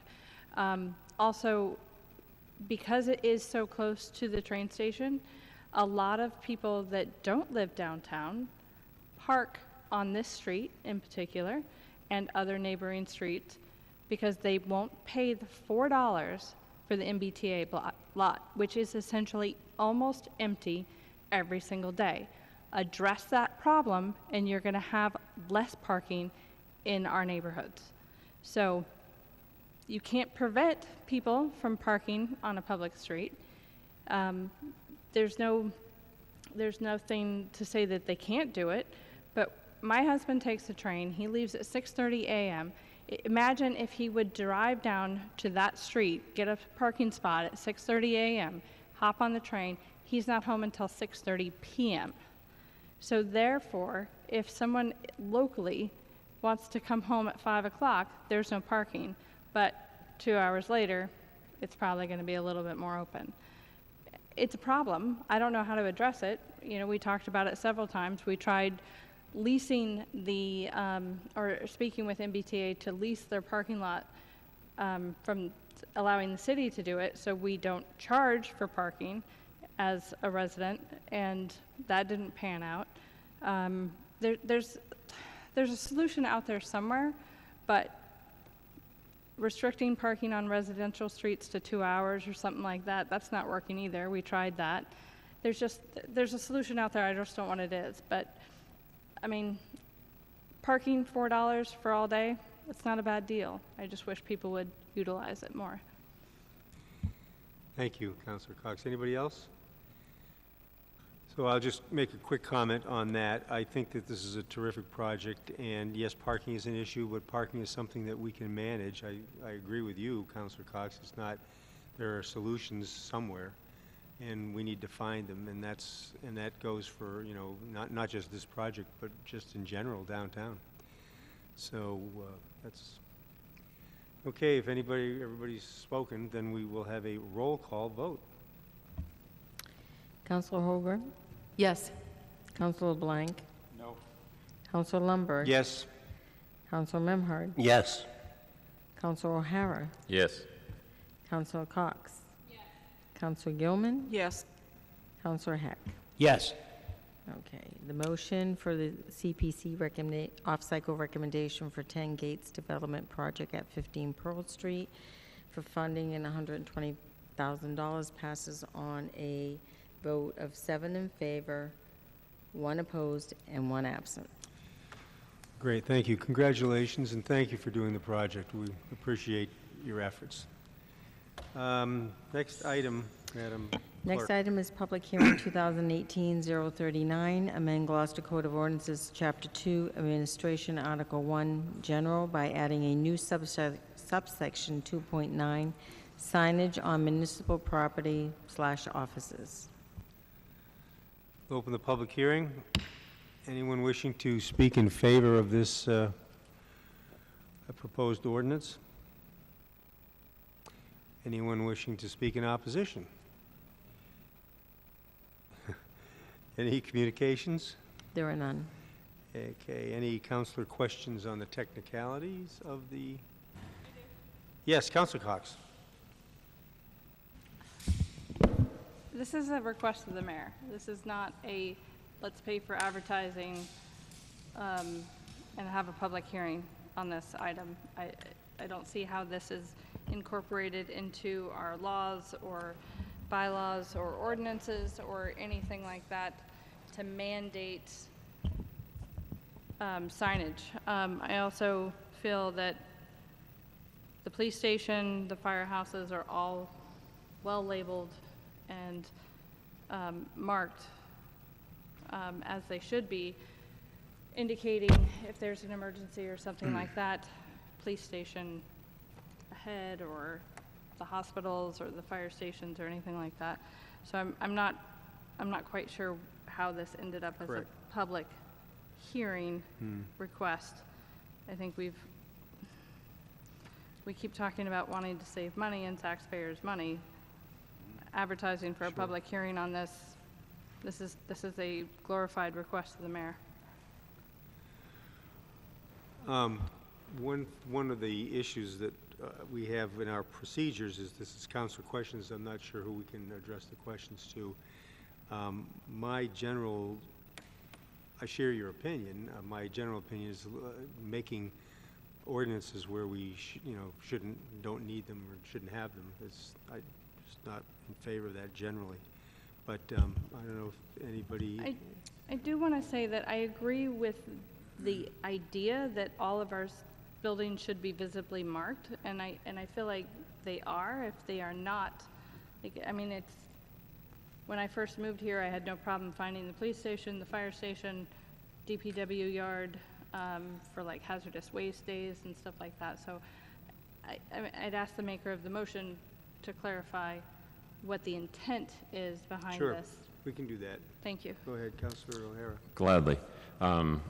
Thank you. And this was brought forward over a year ago by a constituent, and it was relative to West Gloucester Fire Station. Just to answer the question, numerous requests to the mayor were put forth. A sign is erected, was put up a month ago or thereabouts. Since then, obviously, to answer your question, although we all know where the police station is, obviously it's in that direction, it really isn't well identified from Roger Street side, and that was also brought to my attention. Those are key elements, as the doctor mentioned in oral communications. Seconds count when it comes to emergencies. Not knowing, we have, as we all know, we are living off of visitors to our city today. Fishing is long gone. We have to be a visitor-friendly community, and that would part of that is signage and having reasonable signage. It just comes down to that. If plain and simple, if I'm in the construction industry. I have signs built on a regular basis. It doesn't take a long time to get a sign built. We just, I understand what Councilor Cox is saying, and I'm not in disagreement. We put this on the books. It was raised in O&A. Who would be the enforcing party? Well, that's clearly, I think, the building inspector. We are taking city time, but it's valuable time. It's time that,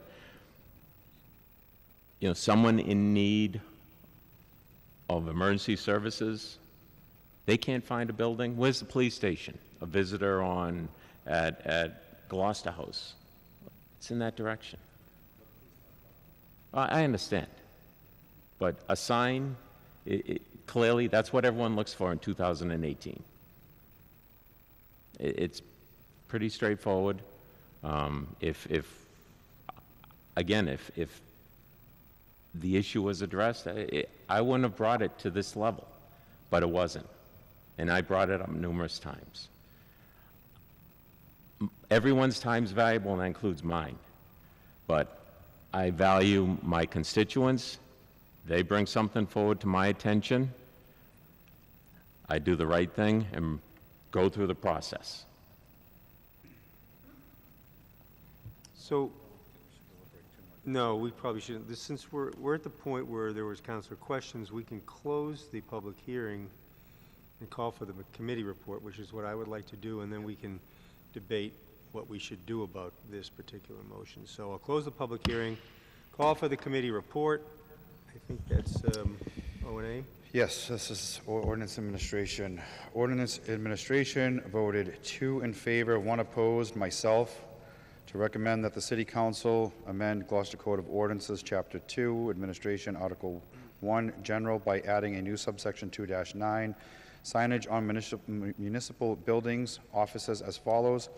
Exterior signage must be posted in all of City Gloucester buildings which house offices of city employees that are clearly visible and size which can be seen by the public when passing the building, and I so move.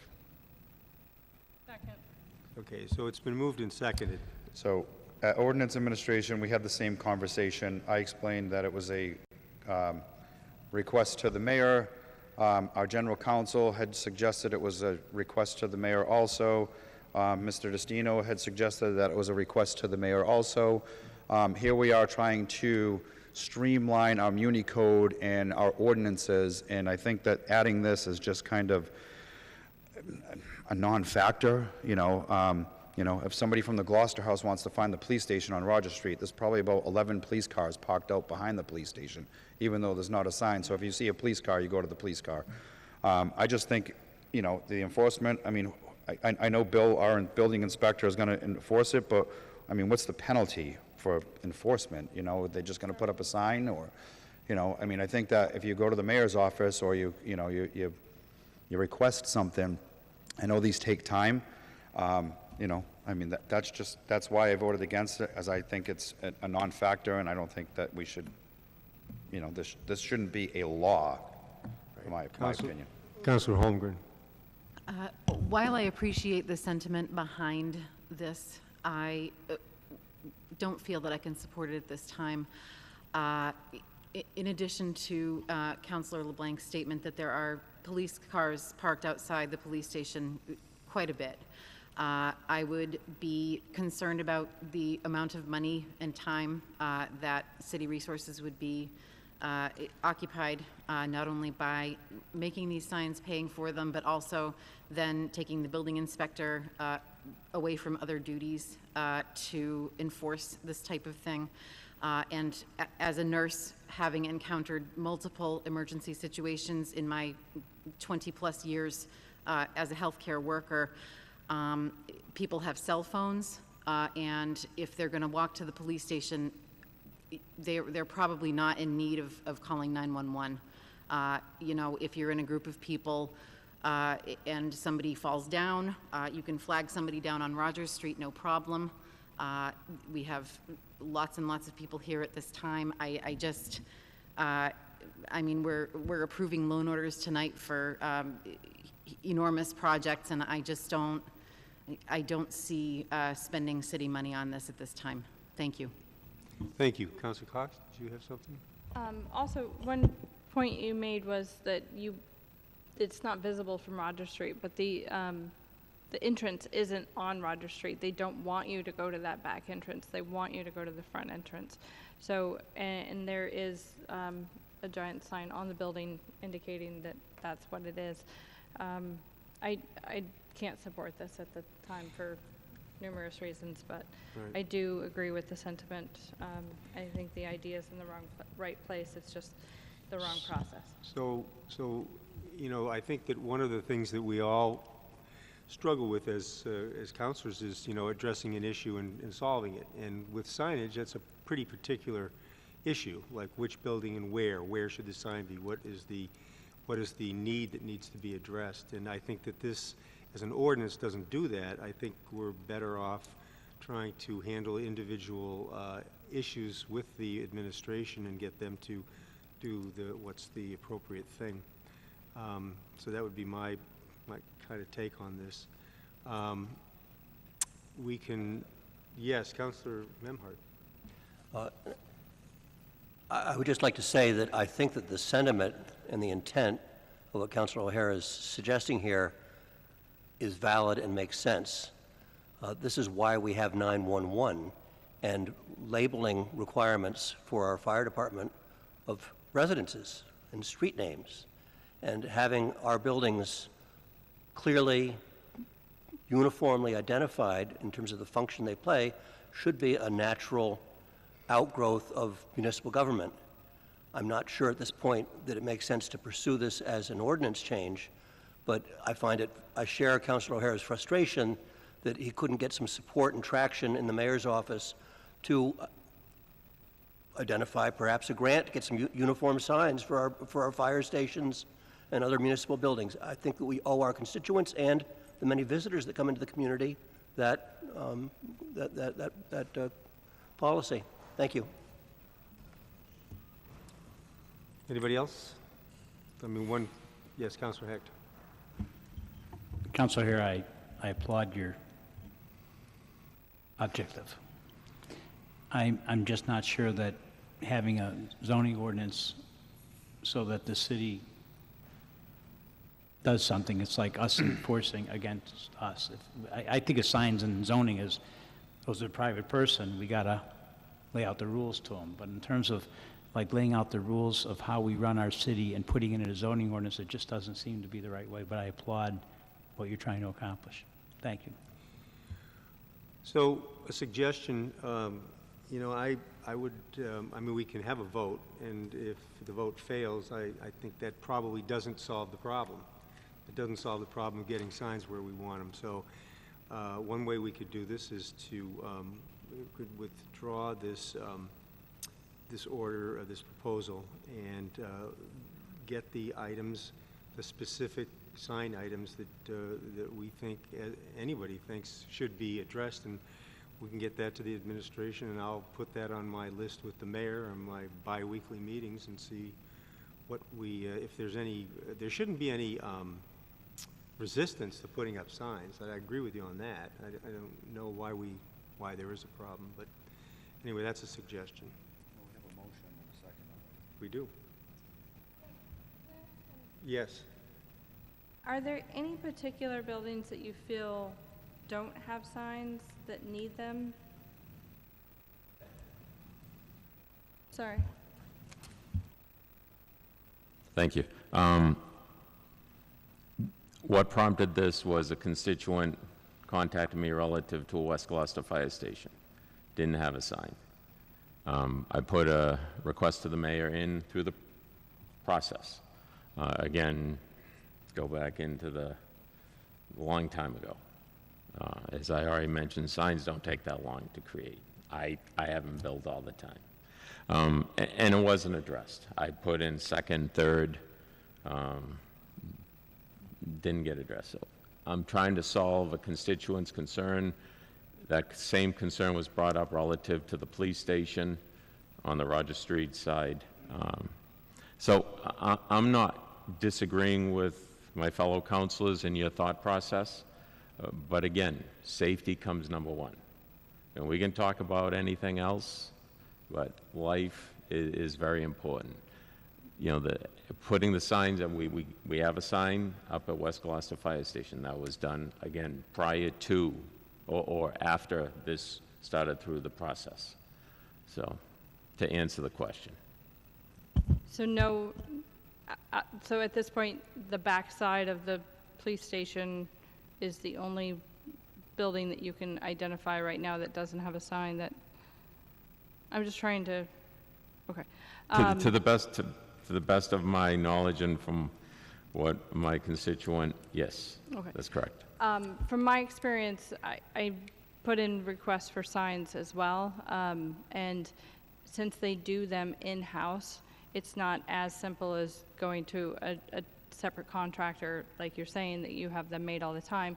It's not as easy to do in-house when there's other DPW needs as well. So, I mean, I don't know, I would reach out and talk to Mike before going this route, just because I find them very easy to work with, and, you know, he'll explain if the one sign guy can't get to it for 6 months because they're doing other projects or there's other priorities in line, to be able to communicate to the constituent that is making the request of you.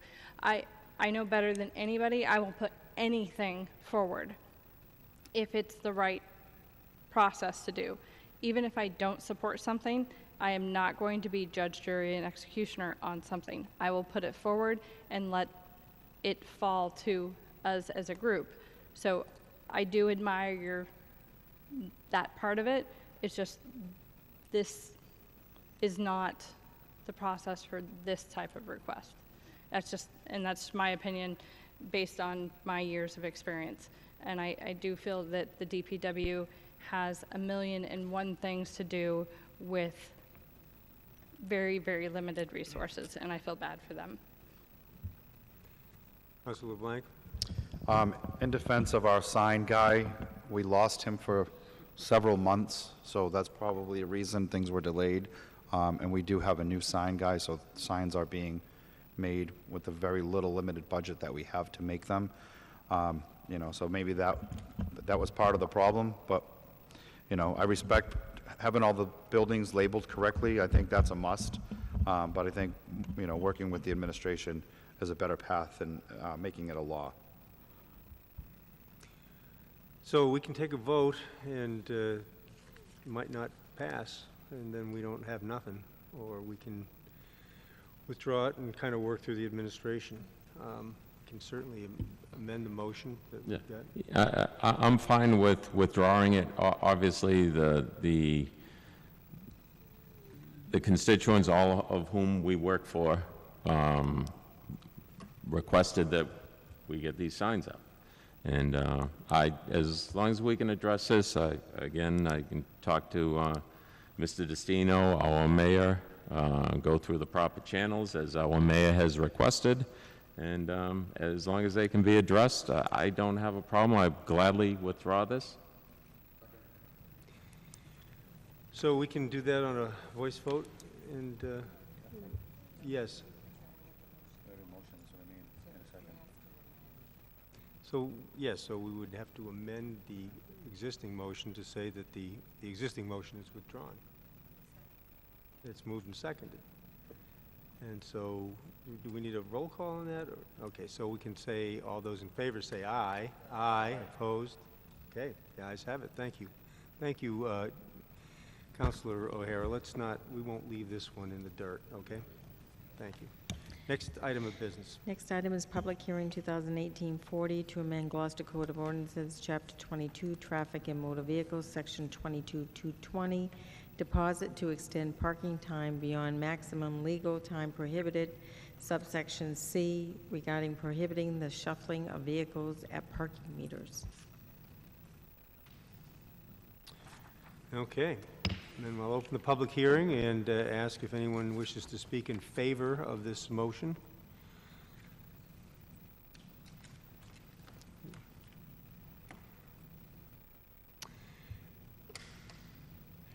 Thank you for your patience and waiting till this time, and just name and address for the record, please.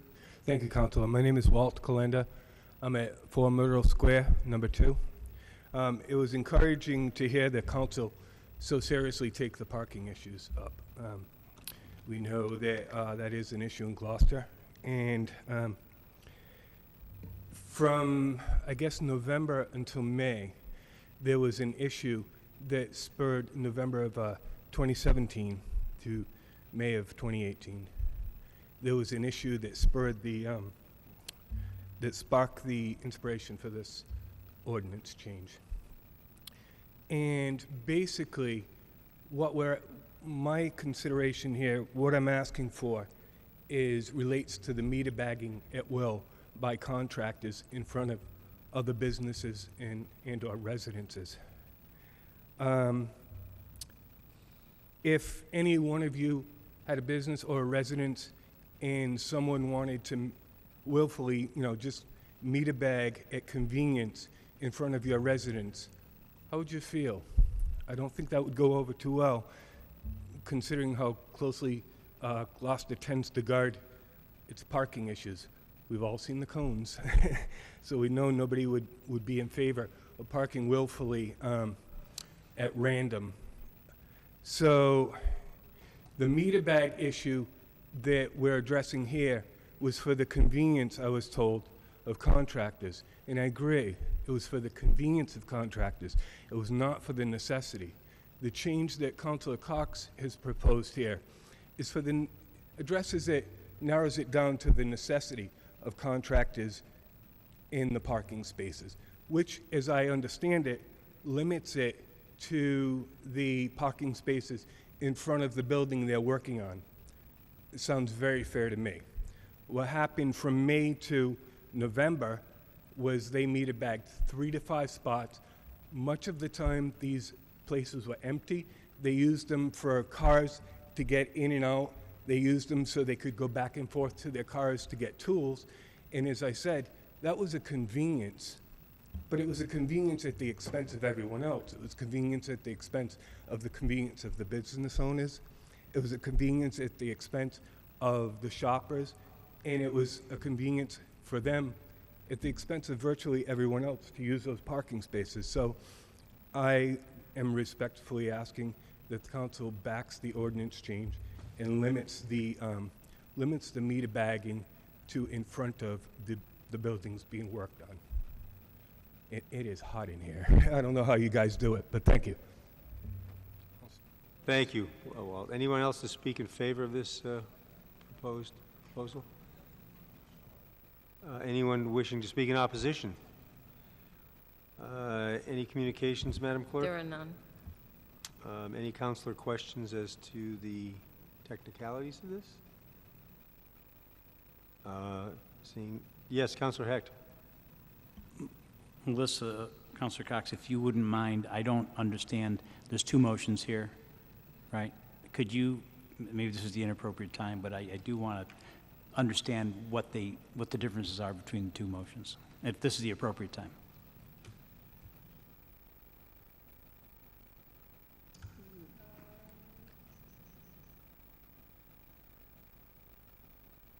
So there are 2 motions. I'm trying to figure out which public hearing goes with Yes, which there's motions. 2 public Sorry. hearings. This is the first. One of them reworks the parking bag structure.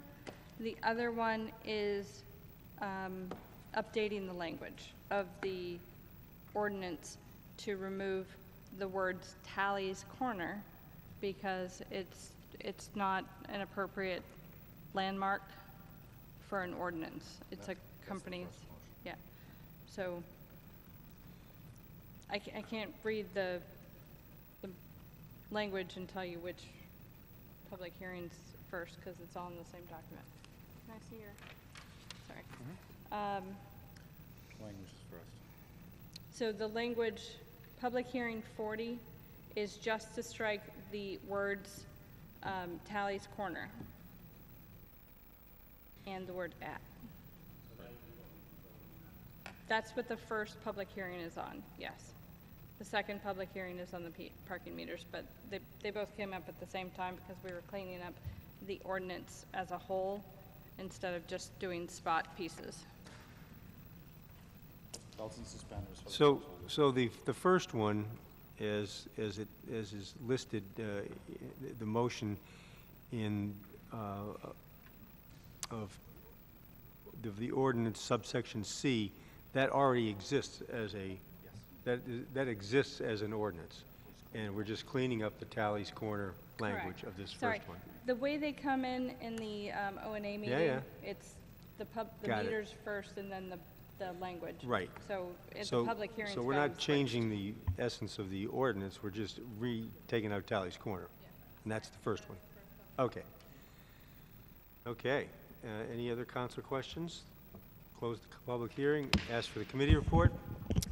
Ordinance Administration voted 3 in favor, 0 opposed, to recommend that the City Council amend Gloucester Code of Ordinances, Chapter 22, Traffic and Motor Vehicles, Sections 22-220, deposit to extend parking beyond maximum legal time prohibited by subsection C as follows.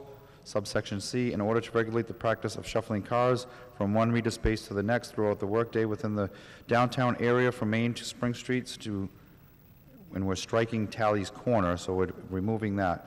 The intersection of Main Street and Washington Street, once a meter expires, it shall be unlawful to park the car in another metered space within the area all days except Sundays and holidays between the hours of 9 a.m. and 6 p.m., and I so move.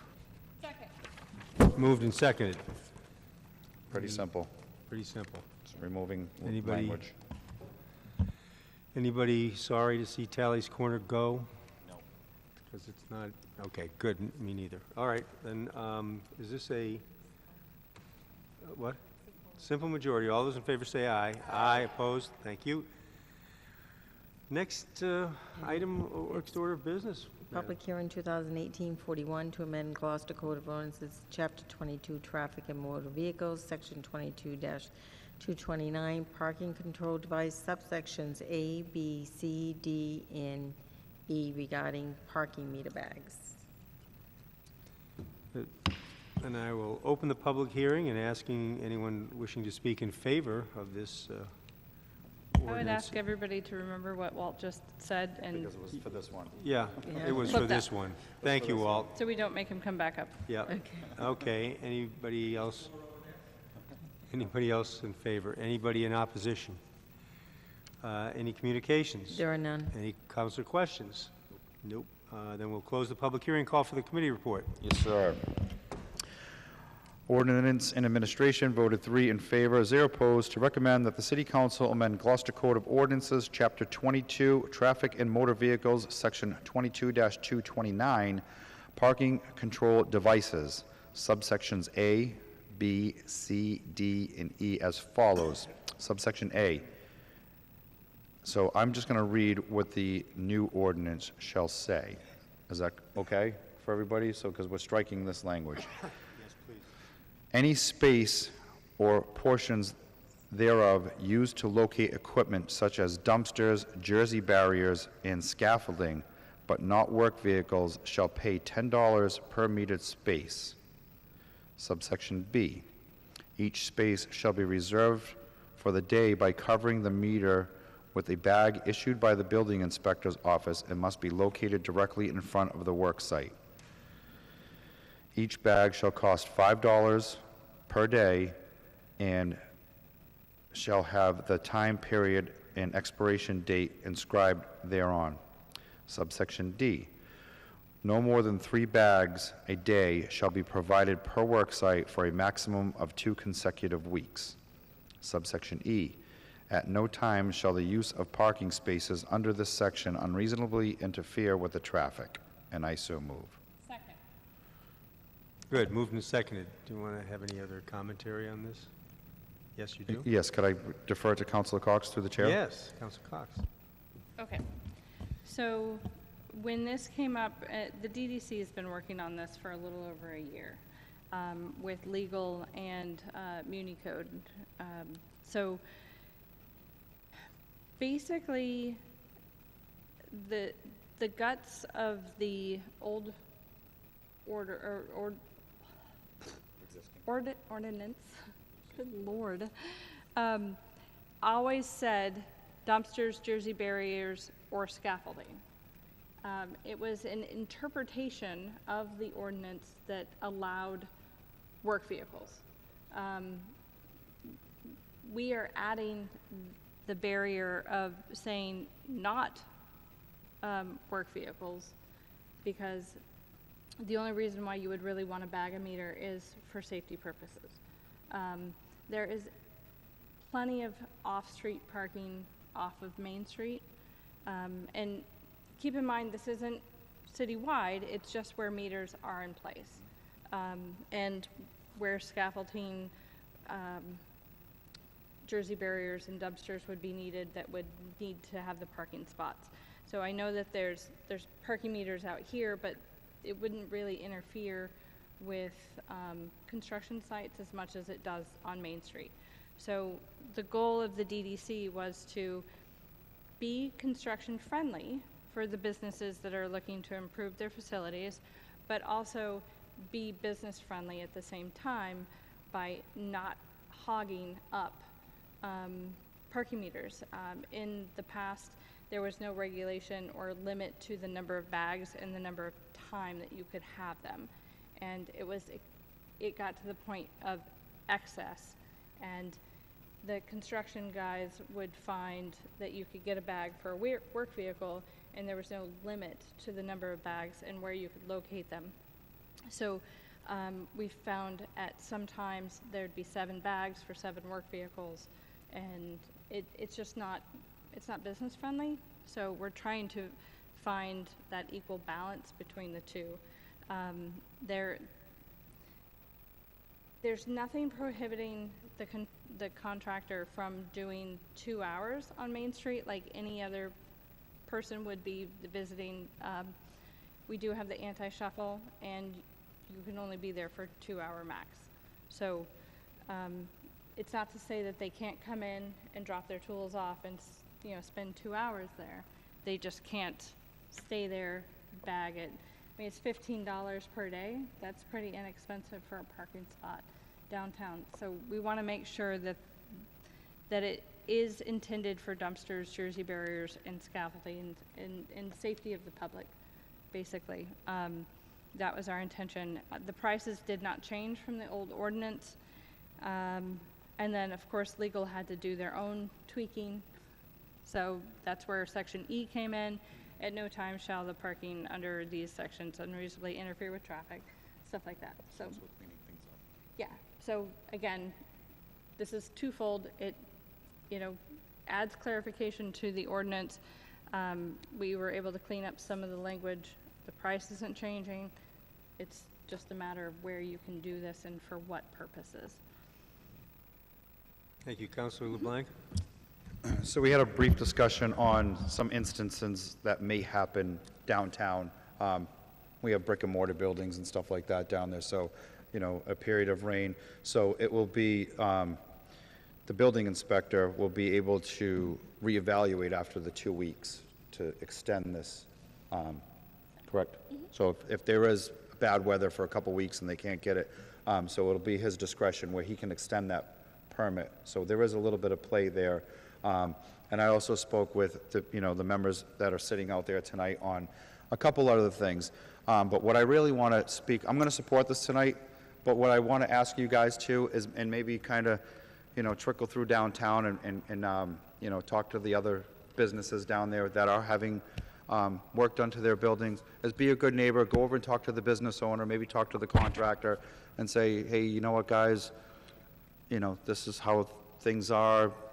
Do what you got to do, but I don't want to, you don't want to be a bad neighbor. You want to make sure that because who knows, you may need work on your building someday, and you just want to be a good neighbor to everybody. Like I said, I am going to support this tonight, but just be a good neighbor and talk to the building owner and the contractors, and you get a lot more flies with sugar than you do with vinegar or whatever, honey. I don't know. You know what I mean. I think your brain's melting. I'm hot. It's very hot up here. Anybody else? I think I understand exactly what you're saying, and it makes sense. So, Councilor Hecht?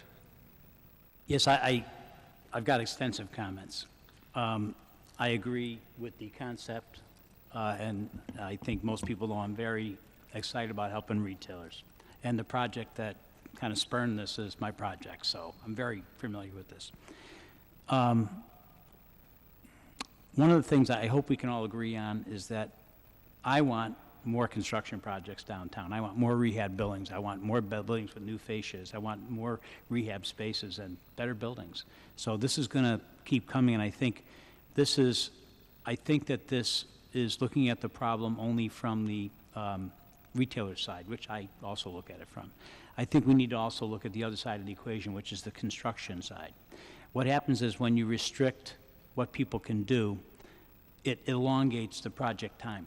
In other words, if you say, well, let's do this less efficiently, don't park here, don't do this, don't do that, it actually extends the project time.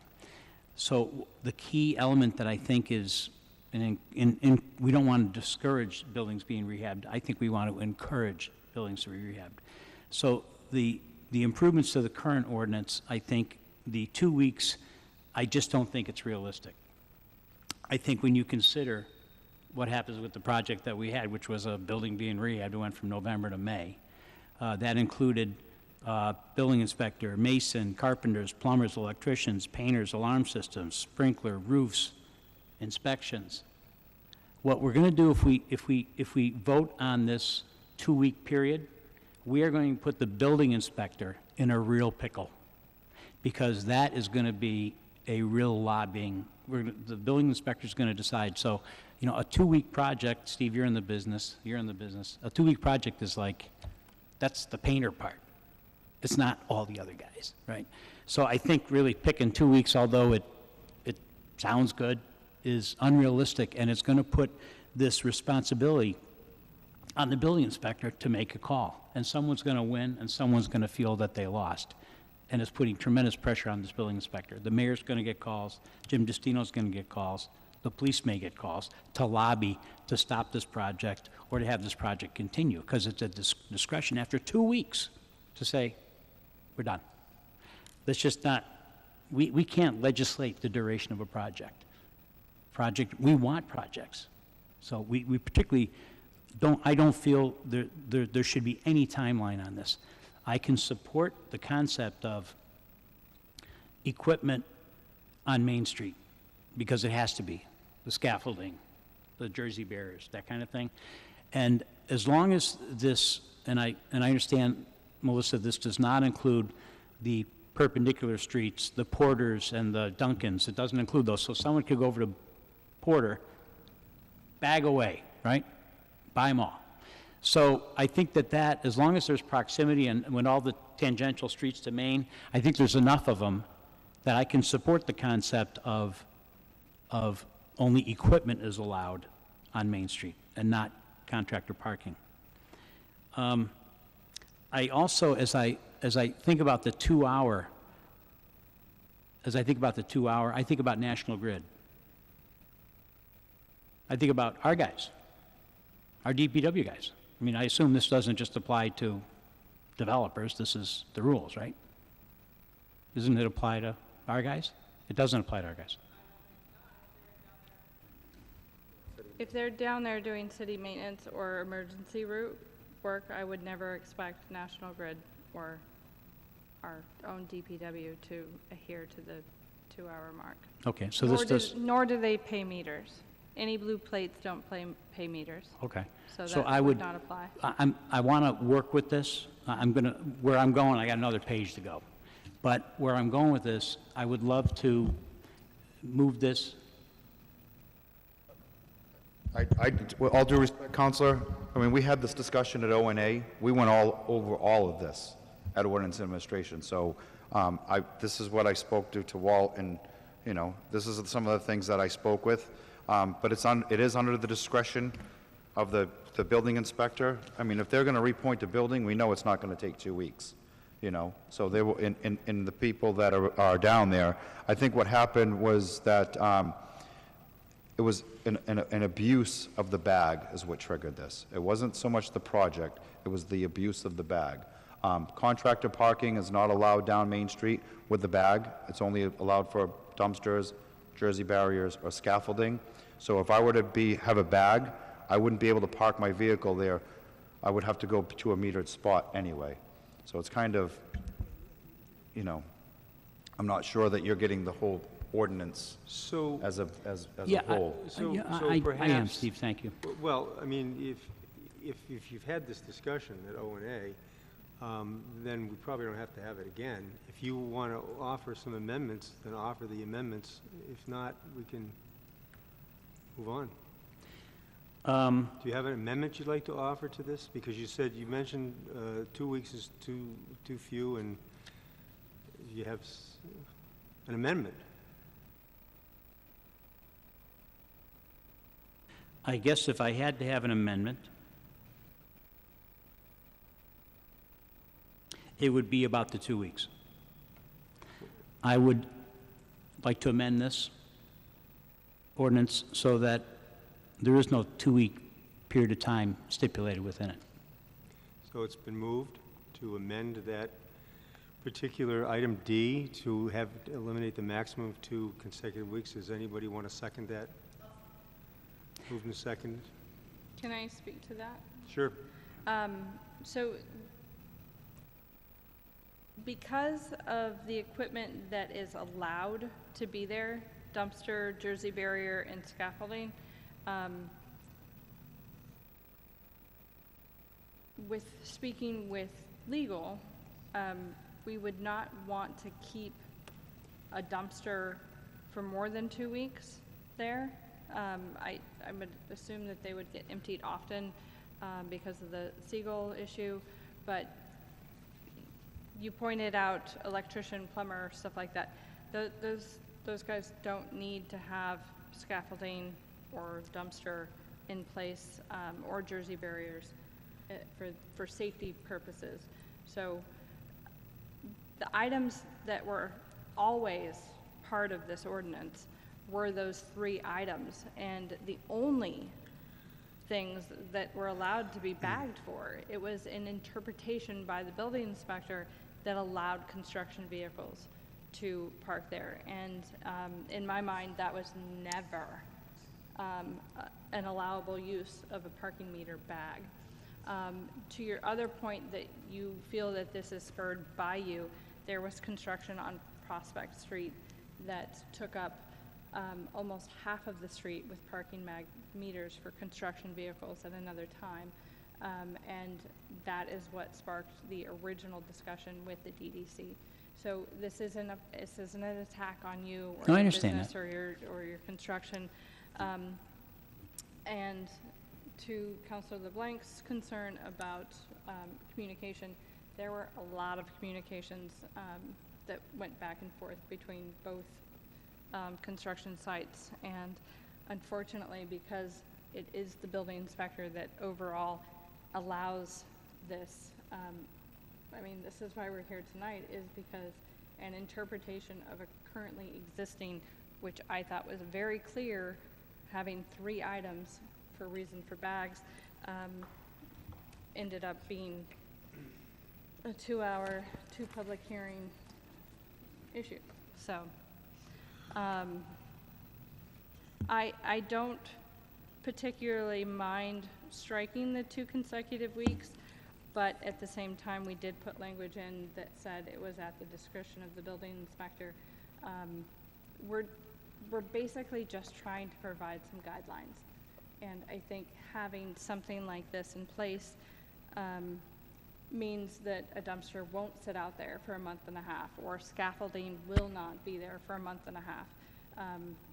That they have to have good reason, and no offense to my construction friends that are up here, but there are some construction companies that will take their time doing things, and you know, I think there has to be some sort of structure involved in this ordinance because of the manner that it is. So I'm not opposed to striking it. I won't support it tonight, but if it passes, it passes. So, Councilor LeBlanc? I just want We're talking about the amendment. We're talking about the amendment to strike 2 weeks. Yes. Maximum 2 weeks. So, you know, back to what I said before, some of the things that I spoke to with the people in the audience were, be careful what you wish for. You know, I mean, you guys were there and you heard what I said, and I think we touched on every single little shuffling cars, people pulling in, getting equipment out, and I just, you know, asked them to be good neighbors and good business people. And I think that should be the same for the people doing the construction. They should reach out to the buildings that are, you know, that are abutting them or, you know, within distance of them and say, hey, listen, I've got a major project I'm doing. I'm gonna do the best I can to have a speedy and clean and respectful job site. You know, and Jamie and I had this conversation at O1A too, because we both contractors. I've worked downtown. Jamie's worked downtown. I'm sure Jamie's worked in bigger metropolitan areas than this that are real sticklers with their ordinances. But I think it should be up to the contractors and the people doing the building construction to say, listen, we're going to be 6 weeks minimum. So that way you can reach out to the people that own these businesses that are trying to make a living.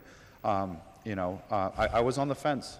At O&A, I told them, I says, you know what, I'm going to support it to get it to public hearing, but I may change my mind.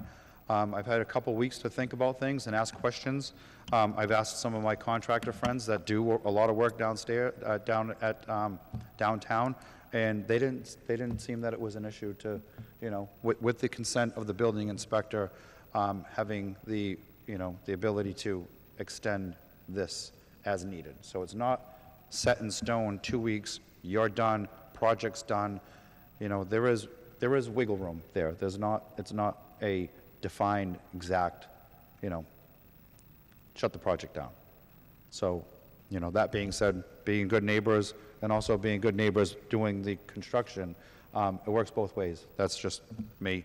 I'm not going to support the 2 weeks because I think that, you know, we have to have a starting point. Starting point and stopping point. The stopping point would be 2 weeks, or the starting point, however you want to look at it, and then it'll be prolonged with the discretion of the building inspector and the people downtown, as long as everybody, you know, coexists and talks, and, you know, I'm not going to support the 2 weeks. So the motion is to eliminate, to strike, and you're not going to support that. In other words, you want it in. You want the 2 weeks in. Keep it the way it is. Okay. Anybody else on the 2 weeks? Councilor Gilman? Yeah, I won't be supporting the amendment to the motion because if there's discretion, if something needs to go over the 2 weeks, I think we've covered what Councilor Hecht was concerned about. So I appreciate the dialogue and the conversation, but I won't be supporting it. Thank you. Anybody else? There has to be discretion. We can't live in this world without it, so we just can't legislate absolutes. Yes? After being on the planning board for 2 years, the philosophy and being in the business, what is most helpful is to have clarity in zoning so that city councils have to make less decisions. Planning boards have to make less decisions. Building inspectors have less decisions so that it's much more clear, it's much more black and white. To have an ordinance that we're about to vote on that is a 2 week time period, and it's, so to your point, Steve, when does that start? Issuance of building permit? What I'm saying is there's a lot here that's going to be very confusing. It's very simple as a concept, but I think as a practical reality, it's not good because when does the 2 weeks start? When you issued the bag. That's what we're voting on, the bag. We're not voting on a permit or how long the permit's So going when to you last. issue your first bag, you got 2 weeks to get your project done. Or Roughly. you have to go back to the building inspector and go, geez, you know, So we can do this all night, but we're not going to. So we're going to take a vote on the motion on the maximum of 2 weeks. The motion is to eliminate the words for a maximum of 2 weeks in item D. So do we have to do, is this simple majority? So all those in favor of eliminating the words for a maximum of 2 weeks, say aye. Aye. And all those opposed, say nay. Nay. Sounds like that's a majority, so we'll move on to the main motion. We have a motion and a second. Is there any further discussion on the main motion? Okay, all those in favor say aye. Aye. Anyone opposed? Nay. Okay, the ayes have it. Thank you, everyone. Madam Clerk, next order of business. Next order of business, the update of the Downtown Development Commission from City Council Representative. Well, the Downtown Development Commission. Melissa Con. Anybody want to give an update since I don't have minutes yet from the last meeting? Anyone?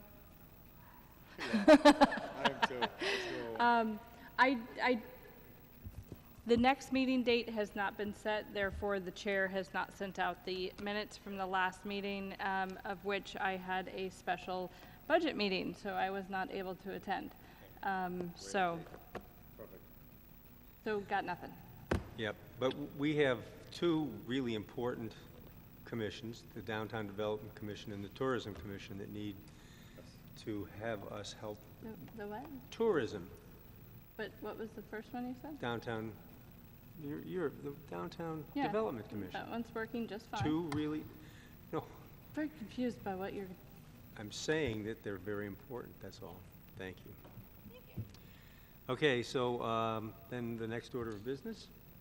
Councilor's request to the mayor. Great. Councilor Holmgren, we'll start at your end.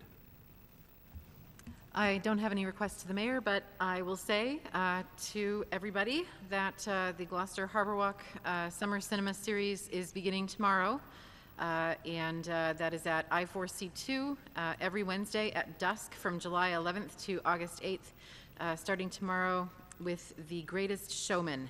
And bring your kids. It's going to be fun.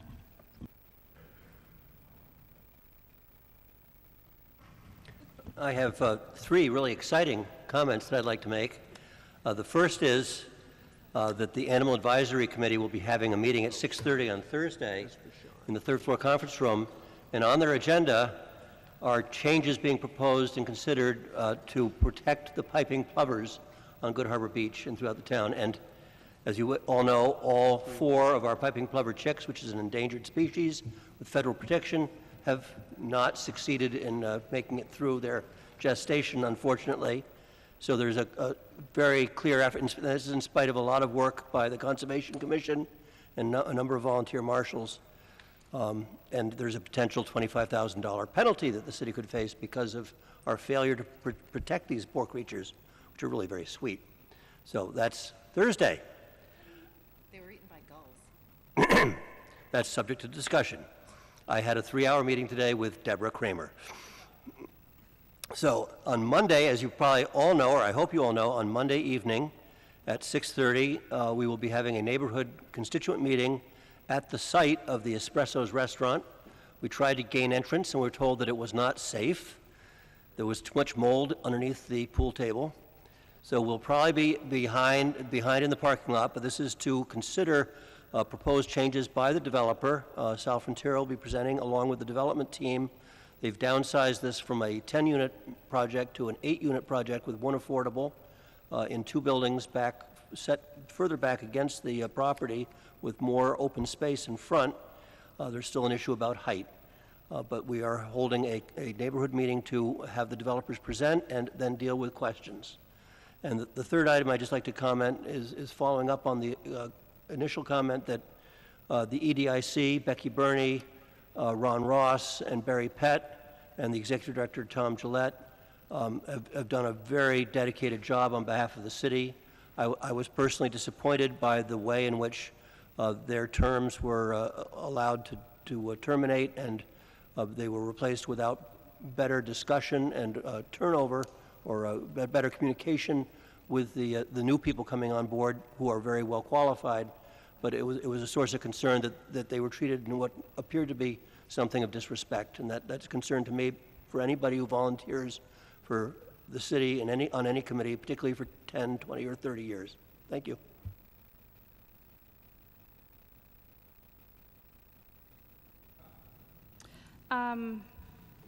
So I don't think the plovers are federally protected based on some communication that I read, because the West Coast something. Different species. Yeah, they're a different species.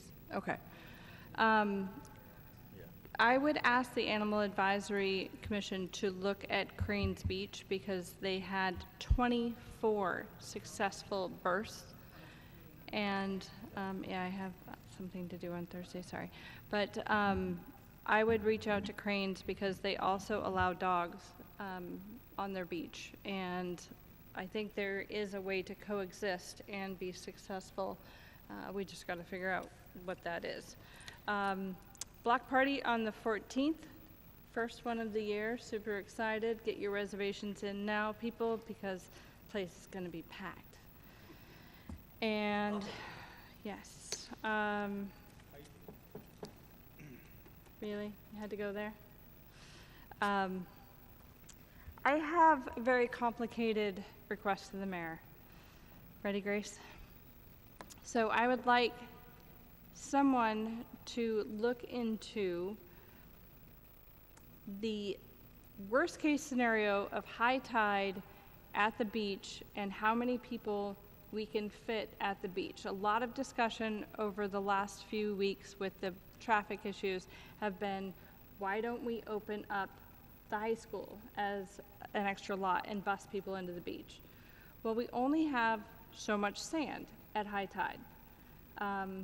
Therefore, we have to think about what our impact is going to be is if we decide to use all the school's parking lots and bus people in. What is that impact going to be on the beach itself and the plovers?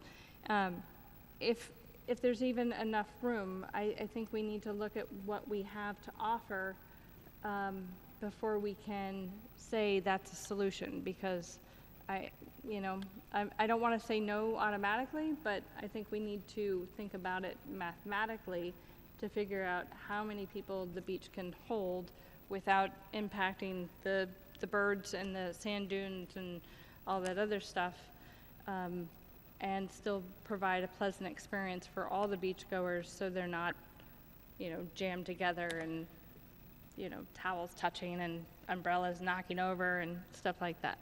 So I think there's a happy medium there, but I'm not quite sure if that study has ever been done.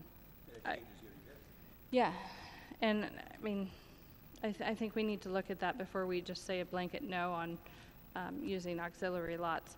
I thought the people that came this evening to talk about the traffic had some really good suggestions, and I think that we are perfectly capable of implementing some of those suggestions without impacting our fiscal bottom line as such to pay overtime for police officers and stuff like that. I think we should start at the bottom with the low-cost items and see how that works before we move on to overtime and personnel costs. So I look forward to working with the DPW on that. Thank you, Councilor LeBlanc. So my mom lives over by Wingershik Beach, and trust me, when she can't get home, I hear it. I don't have any requests to the mayor, but I just have a general statement for us as a city council. We had a pretty light agenda tonight, but we had some really good debate on some of these items. And I just want to commend everybody for really using their heads and debating. We're all friends up here. It's not an attack on anybody when we don't vote for something or we don't vote for an amendment or anything like that. So what we did tonight, I think we did a great job on what we had in front of us tonight. So I just want to applaud you guys for, listening to everybody's debate and every which way that we can talk about, even the downtown thing, because with Councilor Heck, what he brought up, I had that same exact conversation with the people that were sitting in the audience tonight. So it's not an attack on anybody, but tonight we did a really good job. We have a few more things, and this is a light agenda. What we have coming down the pike in the next few weeks is going to be crazy. Just keep up the good work, because I'm proud of everybody here tonight on what we accomplished, even though it was, it was small potatoes compared to what we're going to do. So good job tonight, everybody. Thank you. Councilor Hecht. Councilor Hecht, yes. I just want to bore you guys one more time with the lights project. Actually, it's not the last time. But due to the efforts of Spittle electricians, who have donated probably 3 weeks of 2 men and a truck, I think we're going to make our, as Councilor Cox pointed out, our block party Saturday deadline. And I think we're going to get these lights in the trees from Pleasant Street to Washington Street.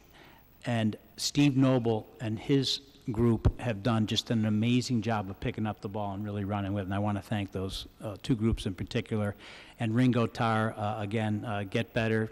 Your fingers glued back on, which is really good, and your heart hopefully is feeling better.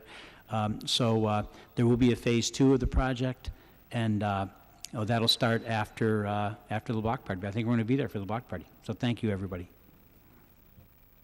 Thank you. Great accomplishment. Councilor Gilman? I have 3 quick things. Number 1, if you can make tomorrow night's meeting, the special P&D meeting to talk about the special permitting for the Fuller Mixed Use Venture LLC, it would be great. It's at 5:30. This huge vote is going to come quickly, with the 24th being the night that we would expect that we would have the public hearing and the final vote. So if you can't come, I just ask that you really pay attention to the minutes. And if you have questions and you can't come, send an email to Dana, or I think tomorrow Grace is going to be, are you going to be? So send a question to Joanne if you want it asked at the meeting, but we're going to have to move fast. I think the planning board did a really good job pulling together the recommendation before Greg went away on vacation. I thought it was really helpful to have all the minutes of the planning board right behind it in the same packet in terms of our ease.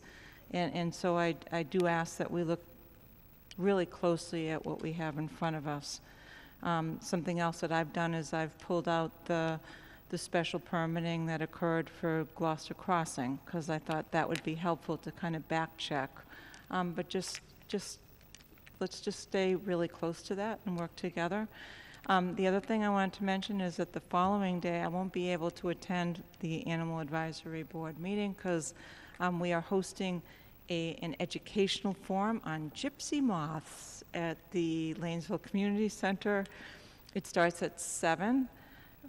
Tim Simmons, who is a restoration ecologist and a tree expert, is going to be leading the conversation and opening it up for Q&A, and we invite any tree people to come, environmentalists, concerned citizens, and I will be very careful in being a good scribe of anything that really requires city decisions that come up, to make sure that we are making sure that we're communicating to the administration of things that we really can't answer that comes up. But I've asked our DPW director, Mike Hale, to give me an understanding of what the city's position is before Thursday night. So I'm looking forward to hearing what that is, and I'll make sure that I'm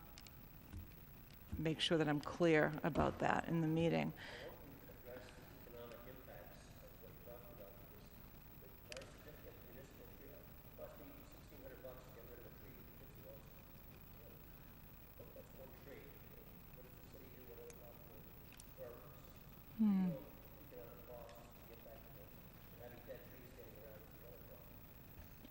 Thank you. And then the final thing is I just wanted to share some kudos to the Generous Gardeners tour in Lanesville this past weekend. My husband and I attended. We did go to 9 of the 12 houses, and it was so well organized. There were so many volunteers that support the Generous Gardeners. All the houses were just, the whole organization was excellent, and we're just really lucky to have such committed volunteers that really do the right things to beautify our city. So kudos to Susan Kelly and all of the folks that worked in support. It was really a great day, and even my husband totally enjoyed it. And sometimes he hates going to all these he calls them business meetings, but he loves gardening, and we had a blast. So it was great. So that's all. Thank you. Thank you. Councilor O'Hara. Thank you. I just want to thank, although we talked a lot on the beaches and beach parking, I want to thank the beach parking department for their efforts. They, as you heard the stories, they put up with a ration of crap from all the visitors who can't get into the parking lot, and it's nonstop. I've spoken with them. They do an admirable job. It's a job I wouldn't want to do, but I want to thank them. If possible, I'd like to leave by, there was a letter to the editor, June 21st, from the council, the Gloucester High School students. Very short. I'd like to be able to read that very quickly. It was again dated June 21st. Legal marijuana will target youth. As Gloucester High School students, we are concerned with having multiple marijuana shops in town. These shops in the growing marijuana industry are sure to use the same methods big tobacco use to target youth. According to a 2015 survey we conducted at Gloucester High School through the 84 movement, a youth-led anti-tobacco organization in Massachusetts, 68% of students reported that their first tobacco product was flavored. However, 60% of the students who smoke flavored tobacco products said they would not use or were not sure if they would use tobacco products if they were not flavored. Just as big tobacco has done, the marijuana industry will target youth through this sweet tactic and other kid-friendly marketing techniques such as bright and colorful packaging and cheap prices. By doing this, a new generation will be hooked on a drug that can increase anxieties, weaken the immune system, enhance the chance of heart attacks, and when smoked, lead to lung cancer, according to the National Institute on Drug Abuse. The more marijuana shops there are in Gloucester, the more normalized the presence of marijuana becomes in the eyes of youth. Therefore, the marijuana industry has the power to market to Gloucester's youth and turn them into lifelong users. Gloucester Youth Council, Carolyn Enos, Sue Ang Ono, Amanda Boudreau, Diane Story, Erica Nolan, Corey Hurd, Rose DeGrange, and Rosie Favaza. Again, the Gloucester Youth Council at Gloucester High School. Thank you. Thank you, Councilor Harris. So normally, things like Councilor Harris just read go to where we're having the hearings and it's not really a request of the mayor. However, I'm trying to give us a little latitude because this is a big deal, this zoning thing we're going to do, and we haven't had a lot of public input, so I'm trying to make sure that there's plenty of opportunity for public input before because we'll be taking that zoning vote pretty soon, and once we do, then we're done, unless there's a groundswell in the community about having a ballot action. So it's, something that I'm going to try and give us a little leeway on that. The other thing I wanted to mention, I echo Councilor LeBlanc's comments about how good we did tonight, but also this business about the beach traffic, not necessarily the parking. It seems that they get the parking thing down. It's the traffic management thing that is, I'm not sure why that's such a mystery to the administration, so we need to, and there were a lot of good ideas tonight, so we'll make sure that those ideas get the light of day. Yes, go ahead. So just what Councilor Harris said, we just got to be careful what we say up here. I mean, I know we're having a public hearing, not too in the near future. Maybe something like that should be emailed so that or given to Joanne to distribute. Reading that tonight, we're like skirting laws here that, that's just my opinion, that we just got to be careful. So my suggestion is if anybody wants to do something like that, again, just be careful how we present it or whatnot, because I don't want it to be, a deliberation or an influence on the rest of the council on how many retail shops or how the vote should be. It's just very, very, very fine line. Any motion to adjourn? Absolutely. So, adjourned.